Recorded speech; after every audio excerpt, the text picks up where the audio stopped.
चलिए आज का क्लास हम लोग स्टार्ट करते हैं। टॉपिक है हम लोगों का सीसीएस कंडक्ट रूल 1964, है ना। कितने लोग हैं जो पहले इस टॉपिक को पढ़े हुए हैं?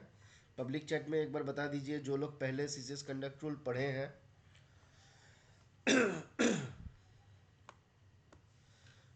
वेरी गुड इवनिंग निशांत जी, प्रद्युत जी।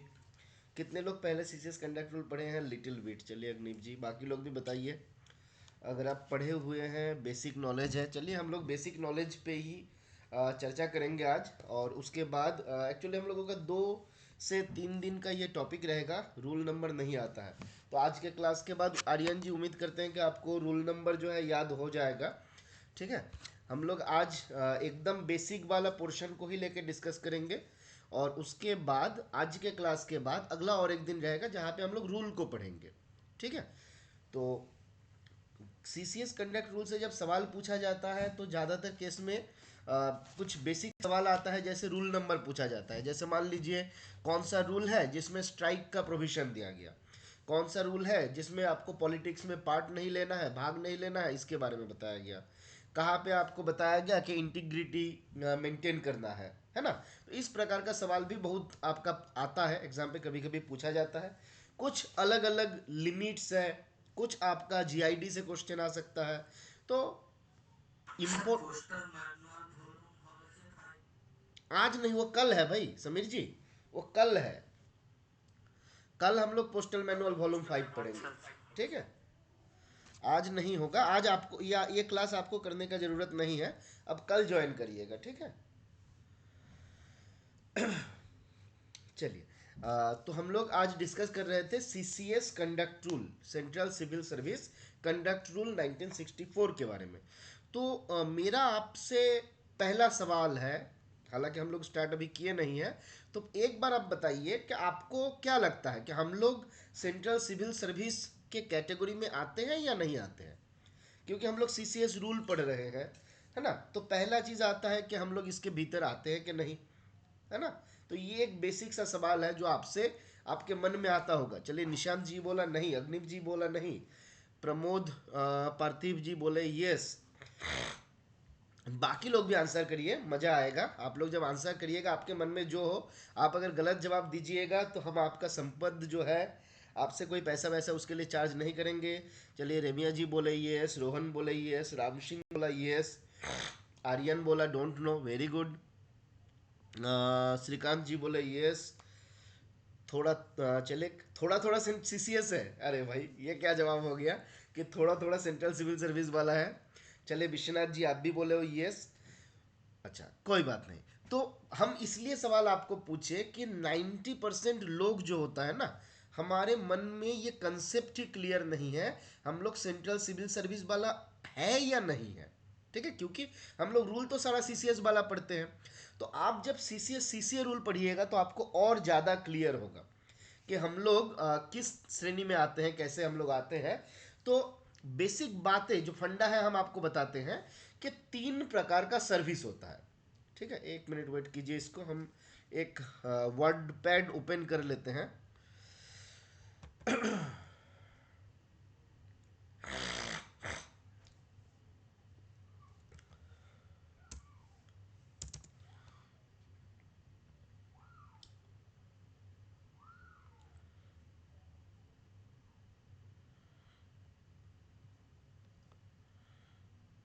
महेश जी आप वीडियो ऑन है आपका, ऑफ कर लीजिए। चलिए, तो मैं ये स्क्रीन आप लोगों को दिख रहा होगा। तो हम जो बोल रहे थे कि हम लोग सीसीएस के कैटेगरी में आते हैं या नहीं आते हैं, उसी को लेके हम लोग डिस्कस कर रहे थे।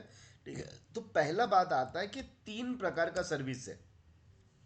एक होता है एआईएस, एक होता है सीसीएस, एक होता है जीसीएस। क्या क्या है? एआईएस होता है ऑल इंडिया सर्विसेज, सीसीएस होता है सेंट्रल सिविल सर्विसेज, और जीसीएस क्या होता है? तो जीसीएस होता है जनरल सेंट्रल सर्विसेज। ठीक है, ये 3 प्रकार का सर्विस कैटेगरी आता है। अब एआईएस क्या होता है, ऑल इंडिया सर्विस क्या होता है, आप सभी लोग जानते हैं। इसमें आता है आईएएस, आईपीएस और आईएफएस, है ना। ये तीन प्रकार आता है आपका ऑल इंडिया सर्विस एआईएस के कैटेगरी में, ठीक है। आईएएस क्या होता है, इंडियन एडमिनिस्ट्रेटिव सर्विस। आईपीएस होता है इंडियन पुलिस सर्विस। और आईएफएस क्या होता है, पब्लिक चैट में बताइए कोई। आईएफएस क्या होता है, स्क्रीन मेरा दिख रहा है ना आप लोगों को।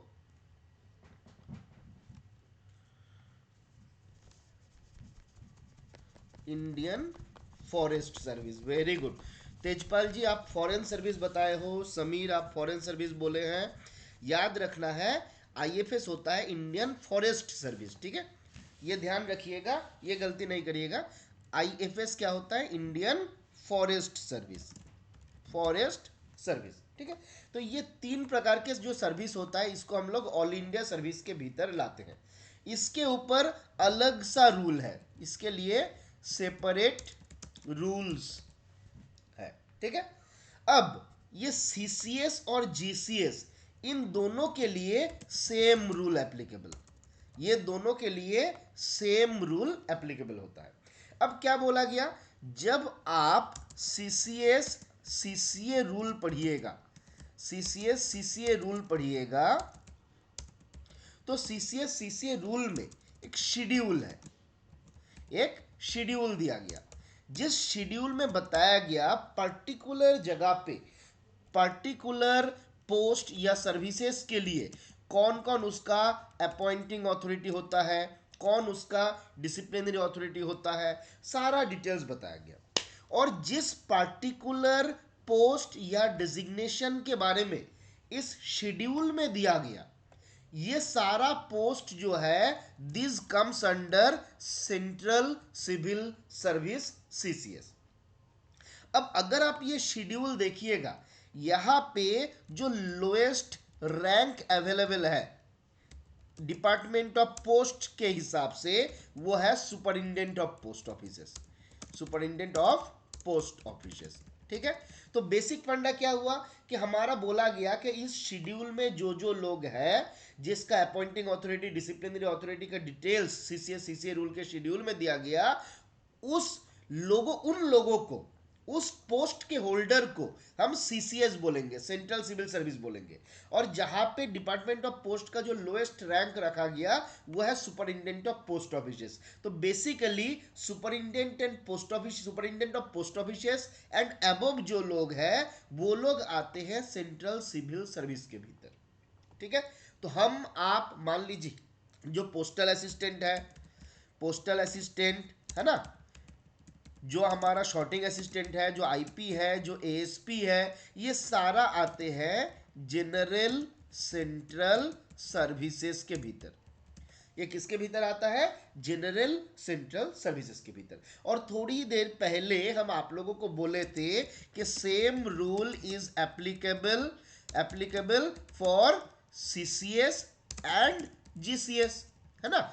तो सीसीएस के लिए और जीसीएस के लिए सेम रूल एप्लीकेबल है, जिस कारण से हम लोग जीसीएस के कैटेगरी में आते हुए भी हम लोग सीसीएस कंडक्ट रूल पढ़ते हैं, हम लोग सीसीएस कंडक्ट रूल पढ़ते हैं, हम लोग जीसीएस के भीतर हैं फिर भी, क्योंकि no separate rule is there, no separate rule is there for GCS. GCS के लिए कोई सेपरेट रूल नहीं है, जीसीएस और सीसीएस सेम रूल से गवर्न होता है, सीसीएस कंडक्ट रूल से गवर्न होता है। बात क्लियर हुआ यहां तक हम लोग जो डिस्कस किए, आगे बढ़े हम लोग। चलिए, तो ये बात एक ध्यान रखना है। कुछ हमको एक जब पहली बार हम ये चीज़ महसूस किए थे या पढ़े थे कि हम लोग सीसीएस है ही नहीं, हमको सबसे बड़ा झटका लगा था कि क्या बोलते हैं भाई, है ना। और जिसने हमको बोला था हम उसको पागल सोचे थे। तो हो सकता है कि आपको भी हम पागल लग रहे होंगे, पर ठीक है, आपको याद रखना है कि यही बात है और यही आपका सच है, ठीक है। तो आगे हम लोग आएंगे central civil services CCS conduct rule के बारे में। तो कंडक्ट का मतलब क्या है, सभी लोग जानते हैं कंडक्ट का मतलब क्या होता है। हिंदी में अगर हम बोले तो इसको हम बोलते हैं आचरण, सेंट्रल सिविल सर्विसेज आचरण विधि नियम, है ना। तो ये कंडक्ट रूल जो है और सीसीएस सीसीए रूल जो है, इसको लेके थोड़ा सा कभी कभी कंफ्यूजन हो जाता है कि 1964 वाला कौन है, 1965 वाला कौन है, खास करके जो पहली बार पढ़ रहा है। तो आप याद रखिएगा सीसीएस कंडक्ट रूल हमको क्या बताता है। तो सीसीएस कंडक्ट रूल हमको बताता है कि हमको क्या करना है और क्या नहीं करना है, हमको क्या क्या करना है और हमको क्या क्या नहीं करना है। और सीसीएस सीसीए रूल बताता है जो हमको करना है अगर हम वो नहीं किए, और जो हमको नहीं करना है अगर हमने वो किए, तो हमको क्या क्या पनिशमेंट मिलेगा और कैसे कैसे पनिशमेंट मिलेगा। ठीक है, तो अब बताइए, पहले तो हमको बताना पड़ेगा ना कि हमको क्या करना है क्या नहीं करना है। तो हमको क्या करना है क्या नहीं करना है वो बताता है सीसीएस कंडक्ट रूल, जिसलिए ये पहले आया था 1964 में, और इसके एक साल बाद 1965 में आया हुआ है सीसीएस सीसीए रूल। ठीक है, तो हम लोग आगे उसको भी डिस्कस करेंगे, सीसीएस सीसीए रूल क्या है, कितना सारा रूल है, उसका डिफरेंट प्रोविजन, वो भी बहुत मजेदार रूल है। आप अगर थोड़ा सा एंजॉय करिएगा ना सीसीएस सीसीए सीसीएस कंडक्ट को, पूरा मजा आ जाएगा। ठीक है, और मेरा सुझाव है ये दोनों रूल को आप लोग एकदम डेप्थ में जाके पढ़िए। ठीक है, और हम सजेस्ट करेंगे अगर आपके पास समय है, आप टाइम को यूज करना चाहते हैं, तो सीसीएस का मतलब कंडक्ट रूल का एक किताब भी आप लोग खरीद सकते हैं। दो तीन चीज हम सजेस्ट करेंगे, जैसे CCS conduct rule, CCS CCA rule, है ना, ये सारा चीज जो है, और एफआरएसआर, और आपका जो स्वामी का हैंडबुक है, ये 4-5 बुक जो है आपके पास होना चाहिए, रहेगा तो आपको बेहतर होगा। जो नोट्स हम प्रोवाइड करेंगे वो सफिशिएंट होना चाहिए, पर आपको डिटेल्स में जानकारी के लिए, अपने रियल लाइफ में यूज करने के लिए, देखिए ये सारा रूल जो है ये खाली आपको एग्जाम पास करने के लिए काम नहीं आएगा, एग्जाम पास करने के बाद भी काम आएगा, है ना। और अगर आप डिपार्टमेंट में रहते हो या छोड़ के दूसरे डिपार्टमेंट में जाते हो, जहां भी रहिएगा, अगर सेंट्रल गवर्नमेंट के सर्विस में रहिएगा, तो ये सारा रूल जो है आपका साथ निभाते जाएगा। ठीक है, तो आगे बढ़ते हैं हम लोग सीसीएस कंडक्ट रूल को लेके। अब सीसीएस कंडक्ट रूल को जब हम पढ़ते हैं, तो इस रूल में हम लोग बेसिकली इसको दो हिस्से में बांटते हैं। एक होता है हमारा स्टैंडर्ड रूल्स, एक होता है स्टैंडर्ड रूल्स, और एक क्या होता है, एक होता है कंडक्ट स्पेसिफिक रूल्स। एक होता है स्टैंडर्ड रूल्स और एक होता है कंडक्ट स्पेसिफिक रूल्स। तो स्टैंडर्ड रूल्स क्या होता है, बेसिकली हर एक रूल को जब हम देखते हैं ना, उसका कुछ ढांचा रहता है, उसका एक स्ट्रक्चर रहता है, जो ज्यादातर रूल के भीतर कॉमन है। जैसे जैसे देखिएगा, short title, commencement, application, definition, है ना, फिर आपका इंटरप्रिटेशन। तो इस प्रकार का कुछ चीज है जो आपका आपका हर एक रूल में आपको देखने को मिलेगा। तो सिमिलरली जब आप यहाँ पे आते हैं, आपका सीसीएस कंडक्ट रूल में आते हैं, तो यहाँ पे भी हम लोग स्टैंडर्ड रूल्स के भीतर, स्टैंडर्ड रूल्स के भीतर बेसिकली 5 रूल रखा गया है। क्या क्या, तो इसमें आपका रखा हुआ है एक, हम लोग और इसको ये और एक तरीके से आप इसको याद रख सकते हैं कि टोटल यहाँ पे कितना रूल है। पहले अगर हम देखें तो टोटल नंबर ऑफ रूल्स कितना रूल है, तो टोटल 25 रूल्स यहाँ पे है, और साथ में 7 आपका सब रूल है। ठीक है, टोटल 25 रूल है और 7 आपका सब रूल है। इसके भीतर आप अगर देखिएगा तो आपको टोटल मिल जाएगा 5 स्टैंडर्ड रूल्स। स्टैंडर्ड रूल्स क्या क्या, तो रूल नंबर 1, रूल नंबर 2, फिर आपका 23, सॉरी इसमें आ जाएगा आपका, हाँ 23, 24, 25, 23, 24 और 25, ये जो 5 रूल है ये होता है स्टैंडर्ड रूल। ठीक है, स्टैंडर्ड रूल मतलब ढांचा वाला रूल। तो ढांचा वाला रूल में क्या क्या है, तो पहले आते हैं हम लोग रूल नंबर 1। ये क्या बताता है, तो ये बताता है आपका short title, commencement, commencement and application. ठीक है, ये क्या बताता है, ये बताता है हमको शॉर्ट टाइटल, कमेंसमेंट और एप्लीकेशन।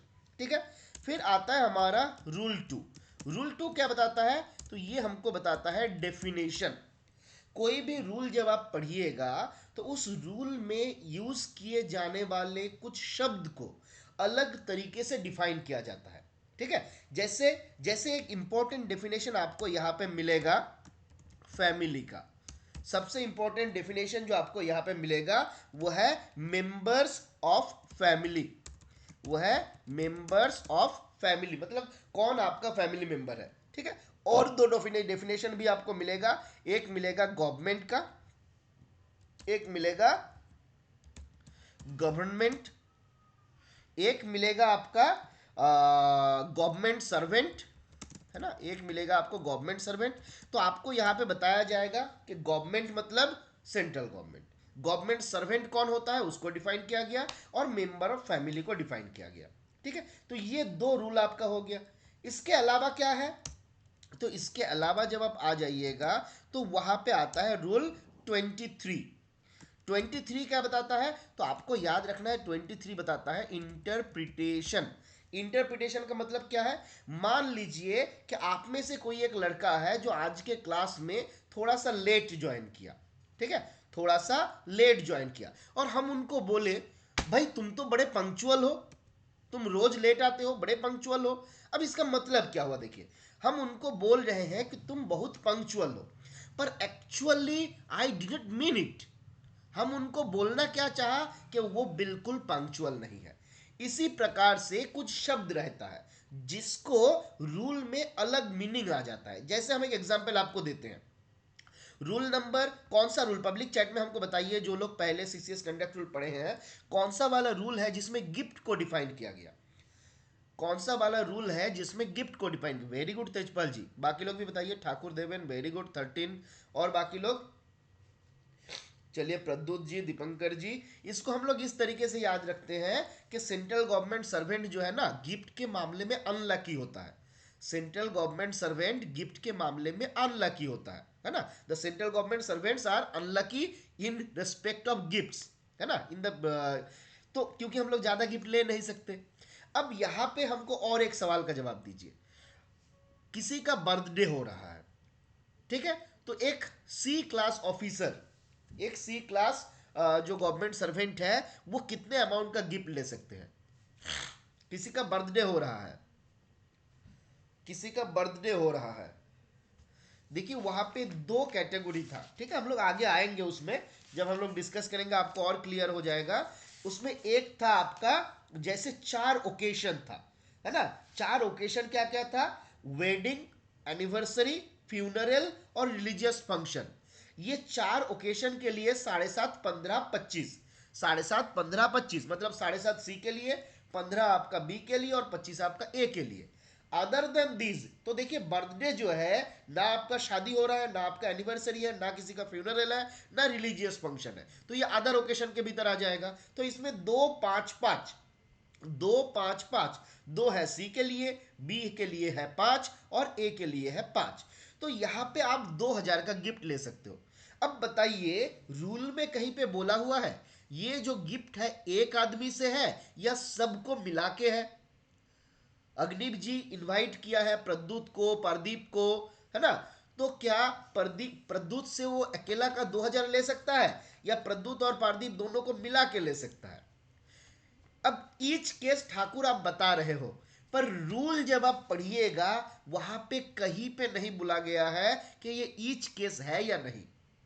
ठीक है, आप जब सीसीएस कंडक्ट रूल पढ़िएगा तो रूल 13 के 3 में, सब रूल 3 में आपका बताया गया है आपका गिफ्ट इन अदर ओकेशंस के बारे में, जहां पे कहीं पे बोला नहीं गया कि ये ईच ऑन के केस में है या सबको मिला के है।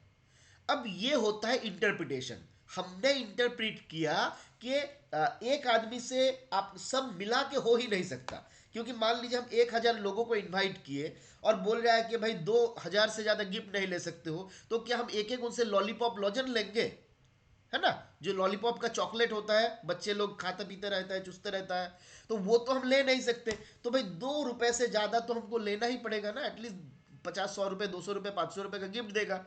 तो ये इंटरप्रिटेशन किसका है, ये इंटरप्रिटेशन आपका है, ये इंटरप्रिटेशन मेरा है। पर ये इंटरप्रिटेशन जो है ये गवर्नमेंट का इंटरप्रिटेशन नहीं है। गवर्नमेंट अगर चाहता है इसको दूसरे तरीके से इंटरप्रेट कर सकता है कि नहीं भाई सबको मिला के तुम 2000 से ज्यादा नहीं ले सकते। तो जब भी इंटरप्रिटेशन का मामला आता है तो वो चला जाता है गवर्नमेंट के पास। रूल नंबर 23 जो है ये बताता है हमको इंटरप्रिटेशन के बारे में, याद रहेगा। रूल नंबर 23 हम लोगों को क्या बताता है? रूल नंबर 23 हमको बताता है इंटरप्रिटेशन के बारे में। देखिए, इंटरप्रिटेशन का और एक मतलब होता है रीड बिटवीन द लाइंस। हम अगर इसको और इसको याद रखने का प्रयास करें तो क्या बोलते हैं? Read between the lines. Line में जो लिखा हुआ है खाली उसको मत समझो, लाइन का जो बीच का अर्थ है उसको भी समझो, ये होता है इंटरप्रिटेशन। और 2 और 3 एक के बाद एक लाइन है, तो हम इन दोनों के भीतर का जो मतलब है उसको समझने का प्रयास कर रहे हैं, इसलिए 2 और 3 इसमें आप याद रखिएगा इंटरप्रिटेशन है। ठीक है, रूल नंबर 23 में क्या है? रूल नंबर 23 में है इंटरप्रिटेशन। ठीक है, अब आते हैं हम लोग रूल 24। रूल 24 में बताया गया डेलीगेशन ऑफ पावर्स। पावर को कैसे डेलीगेट करना है, पावर को कैसे डेलीगेट किया जाएगा, है ना। अब कुछ दिन पहले, लास्ट क्लास में जितना हमको याद आ रहा है, शनिवार के शाम, हाँ शनिवार के दिन या शुक्रवार के दिन हम लोग क्या पढ़े थे? GDS conduct and engagement rule. तो GDS conduct and engagement rule जब हम पढ़ रहे थे तो वहां पे एक बात बताया गया था कि जीडीएस कंडक्ट एंड एंगेजमेंट के केस में जो रिव्यू का पावर था, the power has been delegated to a board consist of 2 members of postal service board. कोई बताइएगा वो 2 मेंबर कौन कौन था पब्लिक चैट में? Member P and member O, very good, member personal और मेंबर ऑपरेशन, है ना। तो इन दोनों के पास ये पावर डेलीगेट किया गया। तो उन्होंने क्या किया, प्रेसिडेंट ने क्या किया? उन्होंने अपना पावर जो है इस बोर्ड को डेलीगेट किया। मतलब भाई मेरा काम है, पर मेरा तो एक काम नहीं है, मेरा हजारों काम है। तो मैंने क्या किया, मेरा कुछ काम को घटाने के लिए कुछ रिस्पॉन्सिबिलिटी किसी दूसरे को भी दे दिया कि ये वाला काम आएगा तो तुम देख लेना, मेरे बिहाफ से तुम साइन कर देना। जैसे जैसे हमारा पीएलआई होता है, पीएलआई में गारंटी देता है प्रेसिडेंट ऑफ इंडिया, और वो गारंटी के लिए बॉन्ड में साइन करता है सीपीसी का मैनेजर। पावर क्या हुआ? पावर डेलीगेट हुआ। तो सिमिलरली सीसीएस कंडक्ट रूल में भी पावर के डेलीगेशन के बारे में बताया गया, है ना। और ये पावर डेलीगेशन के बारे में कहां पे बताया गया? तो रूल नंबर 24 में बताया गया, डेलीगेशन ऑफ पावर में। ठीक है, अब इसको आप कैसे याद रखिएगा? रूल नंबर 24 को कैसे याद रखिएगा? देखिए, 2 to the power 2, इसका मतलब क्या होता है? 4, है ना। 2 to the power 2 का मतलब होता है 4, तो 2 और 4 इसको याद रखिएगा 24। 2 to the power 2 मतलब डेलीगेशन ऑफ पावर। ठीक है, तो डेलीगेशन ऑफ पावर के बारे में कहां पे बताया गया? रूल नंबर 24 में बताया गया, याद रहेगा ना। Delegation of power, rule number 24। अब आते हैं, इसका आखिरी रूल है जो है रूल नंबर 25। Rule number 25। तो रूल नंबर 25 क्या बोलता है? ये बोलता है repeal and saving. Repeal and saving, repeal का मतलब क्या है भाई? पुराना बातें जो है उसको हटाओ और नया चीज को लाओ। पुराना चीज जो है उसको हटा दो, नया चीज को लाओ। जैसे कुछ प्रोविजन होता है ना। जैसे अभी हम लोग अगर एग्जांपल ले, कुछ दिन पहले तक ऐसा केसेस था जहां पे सेविंग्स खाता जो है, बीच में ऐसा हमारा आया था ना कि पहले 3 लोग मिलकर सेविंग्स खाता खोल सकता था, फिर उसको 2 लोग किया गया। अभी फिलहाल कितने लोग मिलकर सेविंग्स खाता खोल सकता है पब्लिक चैट में बताइए? अभी फिर से 3 लोग मिलकर खोल सकता है। तो मान लीजिए जब 2 हुआ था, जब 2 लोग हो गया था, वेरी गुड। तो जब बीच में 2 हो गया था तो पिछले का जो 3 लोग मिलके खोला हुआ आपका सेविंग्स का खाता था, क्या उसको क्लोज कर दिया गया था? उसको हमने क्लोज नहीं किया, उसको हमने रहने दिया, है ना। बिल्कुल बिल्कुल ठाकुर जी, तो उसको हम लोग क्या किया? उसको रहने दिए। तो क्या हुआ? देखिए, पिछले का जो प्रोविजन था कि 2 जन मिलके खोल सकता था, उसको हटा दिया गया, और अब 3 जन मिलके खोल सकता था उसको हटा के 2 कर दिया गया। तो जब 2 हुआ था तो 3 मिलके नहीं खोल पाएगा, पर पिछले का जो खाता है उसको हम लोग रख दिए। अब यहां पे चले और एक करंट एग्जाम्पल है। अभी बताइए, 5 ईयर्स टीडी जो है कितने साल बाद क्लोज किया जा सकता है प्रीमेच्योर?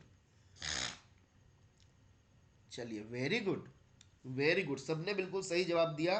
तो 4 साल बाद 5 ईयर्स टीडी जो है प्रीमेच्योर क्लोज किया जा सकता है। पर जितना हमको याद आ रहा है, 16/10 2023 के पहले 16 या 10 होगा शायद, 10 11 शायद होगा, 10 11 23 चलिए, अग्निप जी ने और बता दिया 10 11 23। तो 10 11 2023 से पहले जो टीडी खाता खोला गया था, 10 11 2023 से पहले जो टीडी खाता खोला गया था, उसको प्रीमेच्योर क्लोज कितने दिन बाद हो सकता था?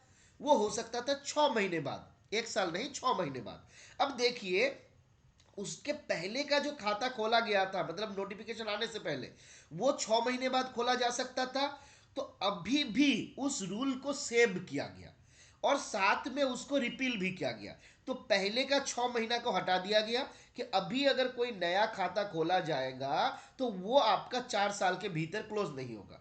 साथ ही साथ पहले खोला गया खाता का उसका जो प्रोविजन था कि 6 महीने बाद क्लोज कर सकते हो, उसको सेव कर दिया गया। उस प्रोविजन में पुराना खाता को अभी भी 6 महीने बाद हम क्लोज कर सकते हैं। तो इसी प्रोसीड्यूर को हम बोलते हैं रिपील एंड सेविंग। और रिपील एंड सेविंग नॉर्मली सारा जो आपका रूल्स होता है उसके लास्ट वाला रूल ज्यादातर केस में रिपील एंड सेविंग वाला रहता है।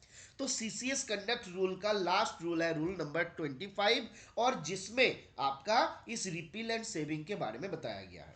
ठीक है, तो अभी अगर हम लोग शुरू से लेके देखें, रूल नंबर 1 में क्या बताया गया था, पब्लिक चैट में फटाफट बताइए।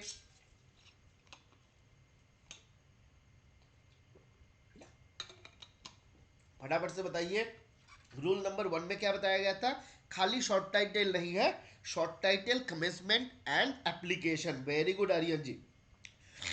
तेजपाल जी, एप्लीकेशन भी था, है ना? शॉर्ट टाइटल, कमेंसमेंट और एप्लीकेशन, है ना? शॉर्ट टाइटल मतलब इस रूल का क्या नाम है, तो इसका नाम क्या है? इसका नाम है CCS conduct rule.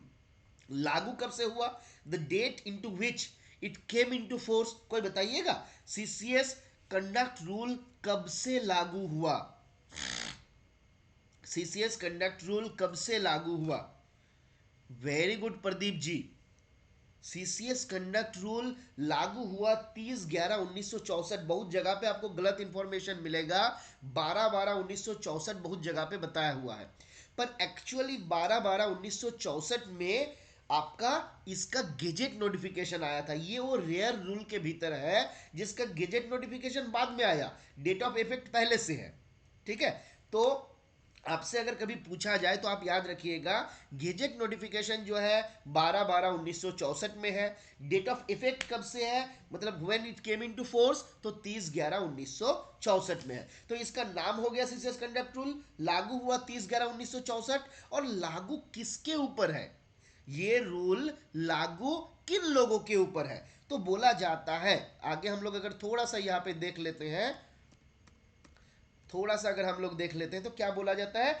This rule shall apply on every person appointed to civil service और सिविल पोस्ट। तो जो सिविल सर्विस का या सिविल पोस्ट का होल्डर है, उन लोगों के ऊपर ये रूल लागू होगा, including civilian in defence service. जो सिविलियन है, और सिविलियन कहाँ का है? डिफेंस सर्विस का। जैसे मान लीजिए बीएसएफ है ना, तो ये आपका एक डिफेंस वाला ऑर्गेनाइजेशन होगा, या फिर मान लीजिए आर्मी का कोई भी ऑर्गेनाइजेशन है। अब वहां पे कोई क्या करता है? अकाउंटेंट का काम करता है, कोई अकाउंटेंट का काम करता है। तो वहां का जो अकाउंटेंट है वो आपका डिफेंस का डायरेक्ट आपका आर्म्ड फोर्स का एम्प्लॉय नहीं है, वो भी सिविलियन है। तो इस प्रकार का जो एम्प्लॉय है उनके ऊपर भी सीसीएस कंडक्ट रूल जो है लागू होता है। तो हम लोग याद रखेंगे, person appointed to civil services और सिविल पोस्ट। सर्विस और पोस्ट के भीतर अंतर क्या होता है? तो सर्विस को आप बोल सकते हैं, service is a collection of several post. जैसे मान लीजिए पीएस ग्रुप बी का सर्विस, पीएस ग्रुप बी का सर्विस। अब पीएस ग्रुप बी का सर्विस में क्या क्या आता है? तो देखिए डिफरेंट डेजिग्नेशन है, जैसे एडी, आप अगर सर्कल रीजन में जाइएगा तो एडी बोला जाता है, असिस्टेंट डायरेक्टर, है ना? आप मान लीजिए डिवीजन में चले जाइएगा तो एसपीओज हो जाएगा, है ना? आप अगर आरएमएस के डिवीजन में जाइएगा तो हम लोग उनको एसआरएम के नाम से जानते हैं, है ना? तो अगर आप फर्स्ट क्लास पोस्ट ऑफिस में जाइएगा तो उसको हम लोग सीनियर पोस्ट मास्टर के भी नाम से जानते हैं। तो हमारा सर्विस कौन सा था? सर्विस हमारा एक था, पीएस ग्रुप बी का सर्विस। पोस्ट अलग अलग हो गया, असिस्टेंट डायरेक्टर हो गया, सुपरिटेंडेंट ऑफ पोस्ट ऑफिस हो गया, सुपरिटेंडेंट ऑफ आरएमएस हो गया, सीनियर पोस्ट मास्टर हो गया, तो ये सारा हो गया मेरा पोस्ट। तो जो भी लोग सिविल सर्विस या पोस्ट को होल्ड कर रहा है, including civilian in defence service, इन लोगों के ऊपर ये जो हमारा कंडक्ट रूल है वो लागू है, ये बताता है रूल नंबर 1। ठीक है, रूल नंबर 1 हमको यह भी बताता है कि to whom this rule shall not apply, किसके किसके ऊपर ये रूल लागू नहीं होगा। तो ये रूल लागू नहीं होगा किसके किसके ऊपर, तो आप एक बार में याद रखिए, रेलवे का जो एम्प्लॉय है, रेलवे का जो एम्प्लॉय है उसके ऊपर, उन लोगों के ऊपर ये रूल लागू नहीं होगा। ठीक है, रेलवे के एम्प्लॉय के ऊपर लागू नहीं होगा। और किसके ऊपर लागू नहीं होगा, तो बोला गया ऑल इंडिया सर्विस, एआईएस है ना, एआईएस के भीतर हम लोग देखे थे आईएएस, आईपीएस, आईएफएस, तो उनके ऊपर भी ये रूल जो है लागू नहीं होगा। और साथ ही साथ बोला गया कोई भी पोस्ट का होल्डर जिसके ऊपर प्रेसिडेंट का कोई स्पेशल ऑर्डर या जनरल ऑर्डर के द्वारा बताया गया कि ये रूल उनके ऊपर लागू नहीं होगा, वो भी इस रूल के द्वारा गवर्न नहीं होंगे। जिसके भीतर एग्जाम्पल हम दे सकते हैं, ग्रामीण डाक सेवक, जीडीएस भाई बहन हमारा जो है, उन लोगों के ऊपर सीसीएस कंडक्ट रूल लागू नहीं होता है, क्योंकि प्रेसिडेंट का स्पेशल ऑर्डर के द्वारा उन लोगों को इसके बाहर रखा गया। तो तीन चीज हम लोग याद रखें कि भाई लागू किसके किसके ऊपर नहीं होगा। नंबर 1 हो गया रेलवे, रेलवे का जो एम्प्लॉय है उसके ऊपर ये रूल लागू नहीं होगा। ऑल इंडिया सर्विस वाला लागू नहीं होगा, जीडीएस लागू नहीं होगा, है ना। तो ये तीन चीज हम लोगों को यहां से याद रखना है। आगे आते हैं, कुछ और एग्जाम्पल दिया गया है, पर ये आपका उतना ज्यादा इंपैक्ट आज के दिन में नहीं है, क्योंकि ऐसा एम्प्लॉय मिलना ऑलमोस्ट इम्पॉसिबल ही है। यहाँ पे बोला गया कुछ एम्प्लॉय है जिसका पे जो है, पे does not exceed ₹500 per month, तो उनका पर महीना आप अगर बोलिएगा सैलरी जो है वो 500 भी एक्सीड नहीं कर रहा है, तो उनके ऊपर इस रूल का कुछ प्रोविजन है ये लागू नहीं होगा। उसका कुछ एग्जाम्पल यहाँ पे दिया गया है। ठीक है, अब ये हमारा था रूल 1। रूल 1 में क्या क्या बताया गया, रूल 1 में हम लोग देखे शॉर्ट टाइटल, इसका नाम क्या है, कमेंसमेंट, इस ये आपका कब से लागू है, और एप्लीकेशन ये किसके किसके ऊपर लागू है, किसके किसके ऊपर लागू नहीं है। तो रूल नंबर 1 हमको ये बात बताता है। अब आते हैं हम लोग रूल नंबर 2 में। रूल नंबर 2 में बताया था डेफिनेशन, हम लोग देख सकते हैं कि 3 डेफिनेशन यहाँ पे दिया गया। क्या क्या, नंबर 1 डेफिनेशन दिया गया गवर्नमेंट का, नंबर 2 में दिया गया गवर्नमेंट सर्वेंट का, और नंबर 3 में दिया गया मेंबर ऑफ फैमिली। तो 3 डेफिनेशन यहाँ पे दिया गया। तो गवर्नमेंट का मतलब होता है सेंट्रल गवर्नमेंट, जब गवर्नमेंट का बात आएगा उसका मतलब होता है सेंट्रल गवर्नमेंट। गवर्नमेंट सर्वेंट का मतलब क्या है, तो बोला जा रहा है any person appointed by the government to civil service और पोस्ट, गवर्नमेंट के द्वारा जिसका अपॉइंटमेंट किसी सिविल सर्विस में या सिविल पोस्ट में किया गया, उनको हम लोग गवर्नमेंट सर्वेंट मानेंगे। अब यहाँ पे एक इंपॉर्टेंट बात भी बोला गया देखिए, ये एक्सप्लेनेशन में क्या बोला जा रहा है, a government servant whose services are placed in the disposal of any company, corporation, organization or local authority। कोई गवर्नमेंट सर्वेंट है जिसको किसी कंपनी, कॉरपोरेशन, ऑर्गेनाइजेशन या लोकल अथॉरिटी के पास भेजा गया है, वो वहां पे जाके जॉब कर रहा है, उनका पेमेंट भी वही लोग कर रहा है ना। For the purpose of this rule they shall be deemed to be a government servant serving under the government irrespective of the matter that his salary is drawn from sources other than consolidated fund of India। ज्यादातर case में हम लोग rule जो है वहां पे बोलते हैं कि जिसका सैलरी कंसोलिडेटेड फंड से नहीं मिलता है उसके ऊपर ये रूल लागू नहीं होगा, है ना। पर ये कंडक्ट रूल जो है यहाँ पे आपका बताया जा रहा है कि भले ही उसका सैलरी कंसोलिडेटेड फंड से मिले या ना मिले, माना जाएगा कि वो हमारा गवर्नमेंट सर्वेंट है और उनके ऊपर ये रूल लागू हो जाएगा। ठीक है, तो गवर्नमेंट सर्वेंट को यहाँ पे डिफाइन किया गया। फिर यहाँ पे डिफाइन किया गया member of family. Member of family का डेफिनेशन खतरनाक इंपॉर्टेंट है, इसको ध्यान दीजिएगा। ज्यादातर केस में हम लोग थोड़ा सा दूसरे तरीके से सोचते हैं, पर यहाँ पे कुछ और बातें भी बताया गया। इसके भीतर कौन कौन आता है, तो पहला बोला गया वाइफ और हस्बैंड, पति या पत्नी of the government servant, whether residing with the government servant or not, whether residing with the government servant or not, government servant के साथ वो रहता है या नहीं रहता है, कुछ फर्क नहीं पड़ता, उसको माना जाएगा गवर्नमेंट सर्वेंट का फैमिली। हम लोग जब GDS conduct and engagement rule देखे थे तो वहां पे देखे थे हस्बैंड को तब फैमिली मेंबर माना जाएगा जब वो फीमेल गवर्नमेंट सर्वेंट मतलब फीमेल जीडीएस के साथ रहता है और वो उनके ऊपर डिपेंडेंट है ना। पर यहां पे ऐसा कुछ कंडीशन नहीं बोला गया, साथ में रहे या ना रहे कुछ फर्क नहीं पड़ता। wife or husband of the government servant whether residing with the government servant or not, है ना, तो वो आपका फैमिली मेंबर हो जाएंगे, साथ में रहे ना रहे, इनकम कुछ भी हो कुछ फर्क नहीं पड़ता। बट एक बात बोला गया, किसी का डिवोर्स हो गया, किसी का डिवोर्स हो गया तो बोला जा रहा है does not include a wife or husband separated from the government servant by an order of competent court, court के द्वारा जिसको आपका सेपरेशन हो चुका है वो लोग गवर्नमेंट सर्वेंट के फैमिली मेंबर्स के भीतर नहीं आएंगे। सॉन और डॉटर और स्टेप सॉन और step daughter of the government servant Holi dependent on him, government servant का जो लड़का है लड़की है स्टेप चाइल्ड है ना, वो सब लोग गवर्नमेंट सर्वेंट का फैमिली मेंबर कहलाया जाएगा अगर वो उनके ऊपर होली डिपेंडेंट है तो।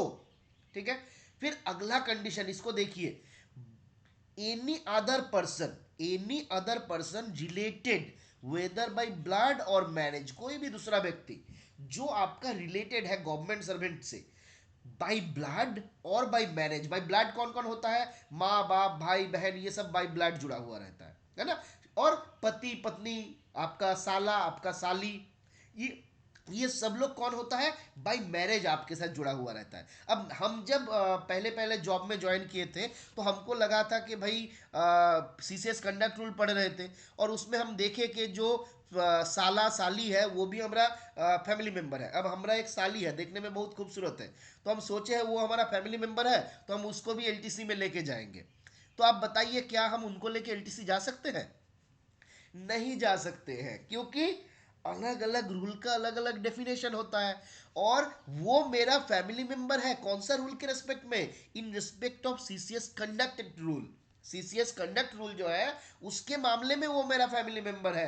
पर जब हम सीजीएचएस में जाएंगे, जब हम सीएसएमएम में जाएंगे, जब हम एलटीसी रूल में जाएंगे तो वहां पे वो लोग मेरा फैमिली मेंबर नहीं है। मतलब जहां जहां आपको नुकसान है, आपके ऊपर बर्डन आने वाला है, वहां पे सब आपका फैमिली मेंबर है, अदरवाइज वो आपका फैमिली मेंबर नहीं है। तो वही बात यहां पे बताया गया, any other person related whether by blood or by marriage to the government servant or to the government servant's wife और husband and Holi dependent on the government servant, ये लोग तभी आपका फैमिली मेंबर होंगे जब ये कंप्लीटली आपके ऊपर डिपेंडेंट होंगे, अदरवाइज वो आपका फैमिली मेंबर नहीं होंगे। तो रूल 1 रूल 2 और 23 24 25 ये तीन हम लोगों का क्लियर हुआ, इसमें किसी का कोई शक मैं उम्मीद करता हूं नहीं है। चलिए अब यहाँ पे दोबारा आप लोग बताइए हमको कौन सा रूल में इंटरप्रिटेशन के बारे में बताया गया था, कौन सा रूल में इंटरप्रिटेशन के बारे में आर्यन बताया, तेजपाल बताया, महेश, रोहन, नीरज, गोविंद, अग्निव, प्रमोद, रामकृष्ण, वेरी गुड। तो rule number 23 very good Vinay जी, तो ये बताता है हम लोगों को अबाउट इंटरप्रिटेशन। कौन सा रूल है जो हमको रिपील और सेविंग के बारे में बताया था, फटाफट बताइए पब्लिक चैट में। 24 बोल दिए प्रदीप जी, 24 में क्या था, 2 to the power 2 मतलब 4 मतलब डेलीगेशन ऑफ पावर है ना। तो 24 में डेलीगेशन ऑफ पावर था, रिपील एंड सेविंग जो है लास्ट रूल।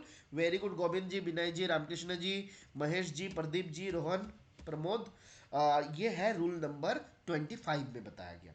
ठीक है, अच्छा शॉर्ट टाइटल कमेंसमेंट एप्लीकेशन कहाँ पे था, short title commencement application rule number 1 में था। चलिए वेरी गुड। तो अभी देखिए हम लोग 5 रूल हम लोगों को याद हो चुका है 25 के भीतर, मतलब 25 में एक्चुअली टोटल आप देखिएगा तो 32 रूल हम लोगों को पढ़ना है, तो उसके भीतर 5 रूल हम लोगों को ऑलरेडी याद हो चुका है। अब हम लोग आएंगे इसका सबसे इंपॉर्टेंट जो रूल है वो है रूल नंबर 3। ठीक है, तो रूल नंबर 3 को अभी हम लोग डिटेल्स में नहीं पढ़ेंगे, अभी पहले हम लोग सारा रूल्स को एक बार ओवरव्यू ले लेंगे, फिर हम लोग रूल के डिटेल्स में घुसेंगे। ठीक है, चलिए अब हम लोग आते हैं रूल नंबर 3। ठीक है, रूल नंबर, चलिए इसको एक ऑर्डर में ही जाते हैं तो आपको आसान रहेगा याद रखने में।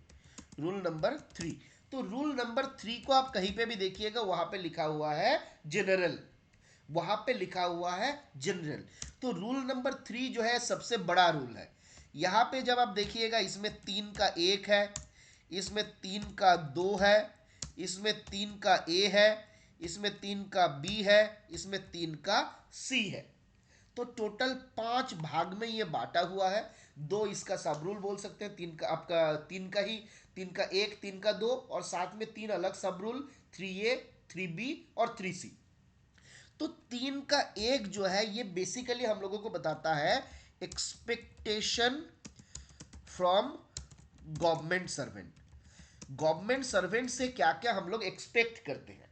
जैसे जैसे हम इसका सबसे इंपॉर्टेंट रूल जो है उसको अगर हम ले, 3 का 1 का 1, ये होता है इंटीग्रिटी, ये होता है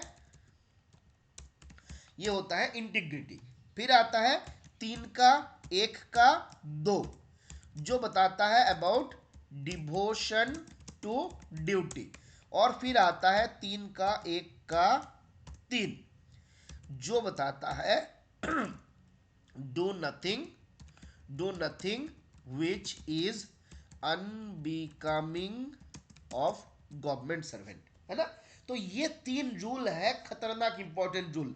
3 का 1 का 1 जो बताता है कि every government servant should maintain absolute integrity. Government servant को always, government servant shall maintain absolute integrity. Government servant should be devoted to duty, और government servant should not do anything which is unbecoming of government servant. Government servant को ऐसा कोई काम नहीं करना चाहिए जहां से लगे कि भाई ये गवर्नमेंट सर्वेंट होने के लायक नहीं है ना।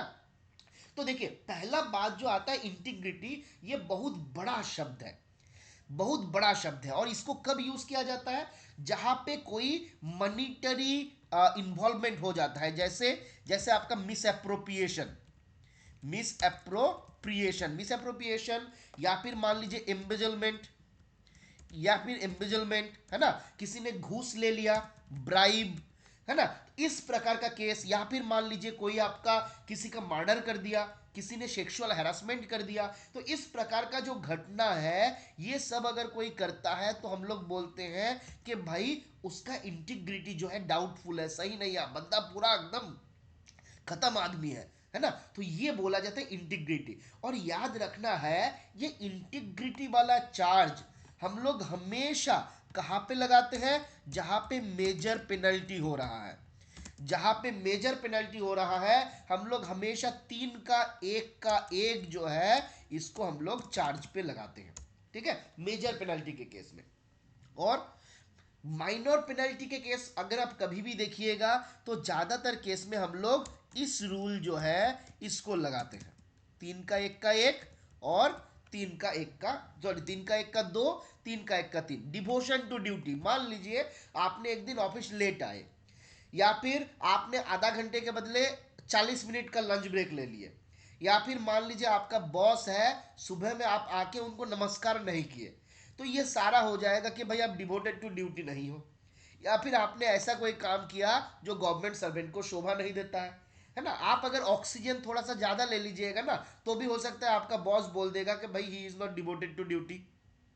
तो ये वाला चार्जशीट हम लोग बात बात पे लगा देते हैं, इन दो आर्टिकल ऑफ चार्ज। अब जब भी कोई चार्जशीट देखिएगा, चार्जशीट फ्रेम हुआ है, तो ये 3 आर्टिकल ऑफ चार्जेस, 3 का 1 का 1, 3 का 1 का 2, 3 का 1 का 3, ज्यादातर केस में 99% केस में आपको मिल जाएगा। अगर मेजर वाला पेनल्टी है तो तीनों मिलेगा, है ना। खाली माइनर के केस में ये नहीं है, इसमें मेजर वाला भी आएगा, माइनर वाला भी आएगा, ठीक है। तो इसमें हम लोग इसको ये भी ऐड कर देते हैं, मेजर और माइनर, इसमें भी हम लोग ऐड कर लेते हैं मेजर और माइनर। तो आप मान लीजिए आप आपके ऑफिस में मान लीजिए आप ओए ब्रांच में काम कर रहे हैं, ऑफिस असिस्टेंट है, और विजिलेंस ब्रांच देख रहे हैं, फ्रॉड वाला केसेस आप देख रहे हैं। तो आपको याद रखना है ये 3 आर्टिकल ऑफ चार्जेस जो है ये आपके मतलब आपको जब लगाना होता है, फ्रेम करना होता है, ये तीनों आपका रहेगा ही रहेगा।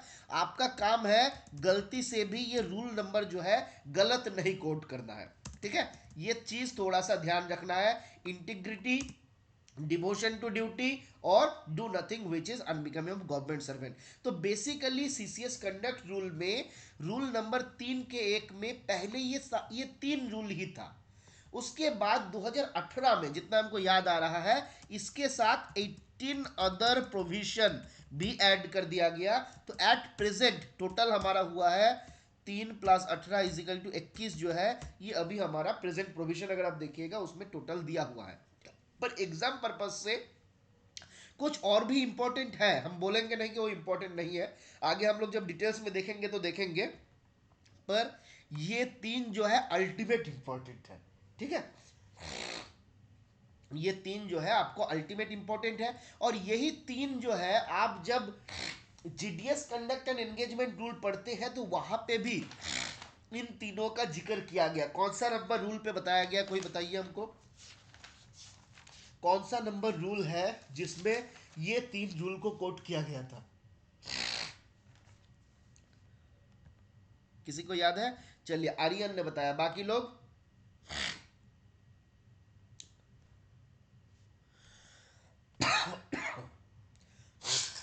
आर्यन बताया, रंजन बताया, नीरज बताया, बाकी लोग? तो बिल्कुल गोविंद जी ने भी बताया। ये रूल नंबर 21 में था, ठीक है।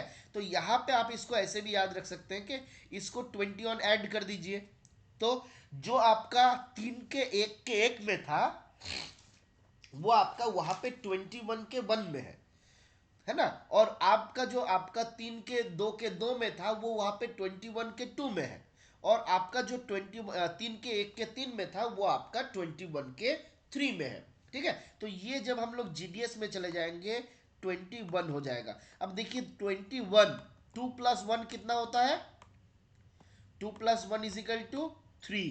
तो जो हमारा कंडक्ट रूल के 3 में है वो GDS conduct and engagement rule के 21 में है, ठीक है। आप इसको कुछ हम लोग याद भी रखेंगे, तो 18 अगर ऐड कर लीजिएगा तो आपका याद आ जाएगा। 18 ऐड कर देते 21 नंबर पे ये सेम प्रोविजन जो है आपका दिया गया है, ठीक है। तो ये 3 हम लोगों को याद रखना है, बहुत इंपॉर्टेंट है। इसके बाद हम लोग बाकी जो है बाद में पढ़ेंगे, अगले दिन पढ़ेंगे। आज हम लोग आते हैं अगले रूल में। 3 के 1 के बाद आता है हमारा 3 का 2, एक्टिंग ऑन ओन जजमेंट और वन डिरेक्शन। क्या बोला जा रहा है 3 के 2 में? तो ये आप इसको ऐसे याद रखिएगा, एक्टिंग अंडर सुपरविजन, है ना, या फिर सुपीरियर। तो यहाँ पे 3 के 2 जब हम देखते हैं तो 3 के 2 में क्या बताया गया? तो 3 के 2 में बताया गया कि हम जब किसी के ऑफिस में काम कर रहे हैं तो अगर ऑफिस में मेरा जो बॉस है वो अवेलेबल है तो हमको क्या करना है? हमको हमारा जो ऑफिशियल सुपीरियर है उन ऑफिशियल सुपीरियर के डायरेक्शन में काम करना है। क्या बोला जा रहा है कि हमको जब गवर्नमेंट सर्वेंट जब काम करेगा, अपना ऑफिशियल ड्यूटी को डिस्चार्ज करेगा और वो ही और she is working under his superior, then he or she should follow the direction of his official superior। जब ऑफिशियल सुपीरियर है हमको उनका बात को मानना है। अगर कभी हमारा ऑफिशियल सुपीरियर जो है वो अवेलेबल नहीं है और हम ही ऑफिस का बॉस है तो हम अपना बेस्ट जजमेंट देके काम करेंगे, ठीक है। यहां पे एक इंपॉर्टेंट बात और बताया गया कि the order of superior shall ordinarily be in writing. जो सुपीरियर है, हमारा जो बॉस है, उनका जो ऑर्डर है this ordinarily be in writing, ये राइटिंग पे होना चाहिए, रिटन पे होना चाहिए। पर यहां पे ये बात भी बोला गया कि किसी कारणवश अगर अगर उनके द्वारा ओरल ऑर्डर या ओरल डायरेक्शन भी दिया जाता है तो हम मना नहीं करेंगे कि नहीं आपने ओरल क्यों दिया, हम काम नहीं करेंगे। तो बोला जा रहा है कि ओरल ऑर्डर ऑर्डिनरीली भी इट शैल बी अवॉइडेड, जितना हो सकता है हम लोग प्रयास करेंगे इसको अवॉइड करने का।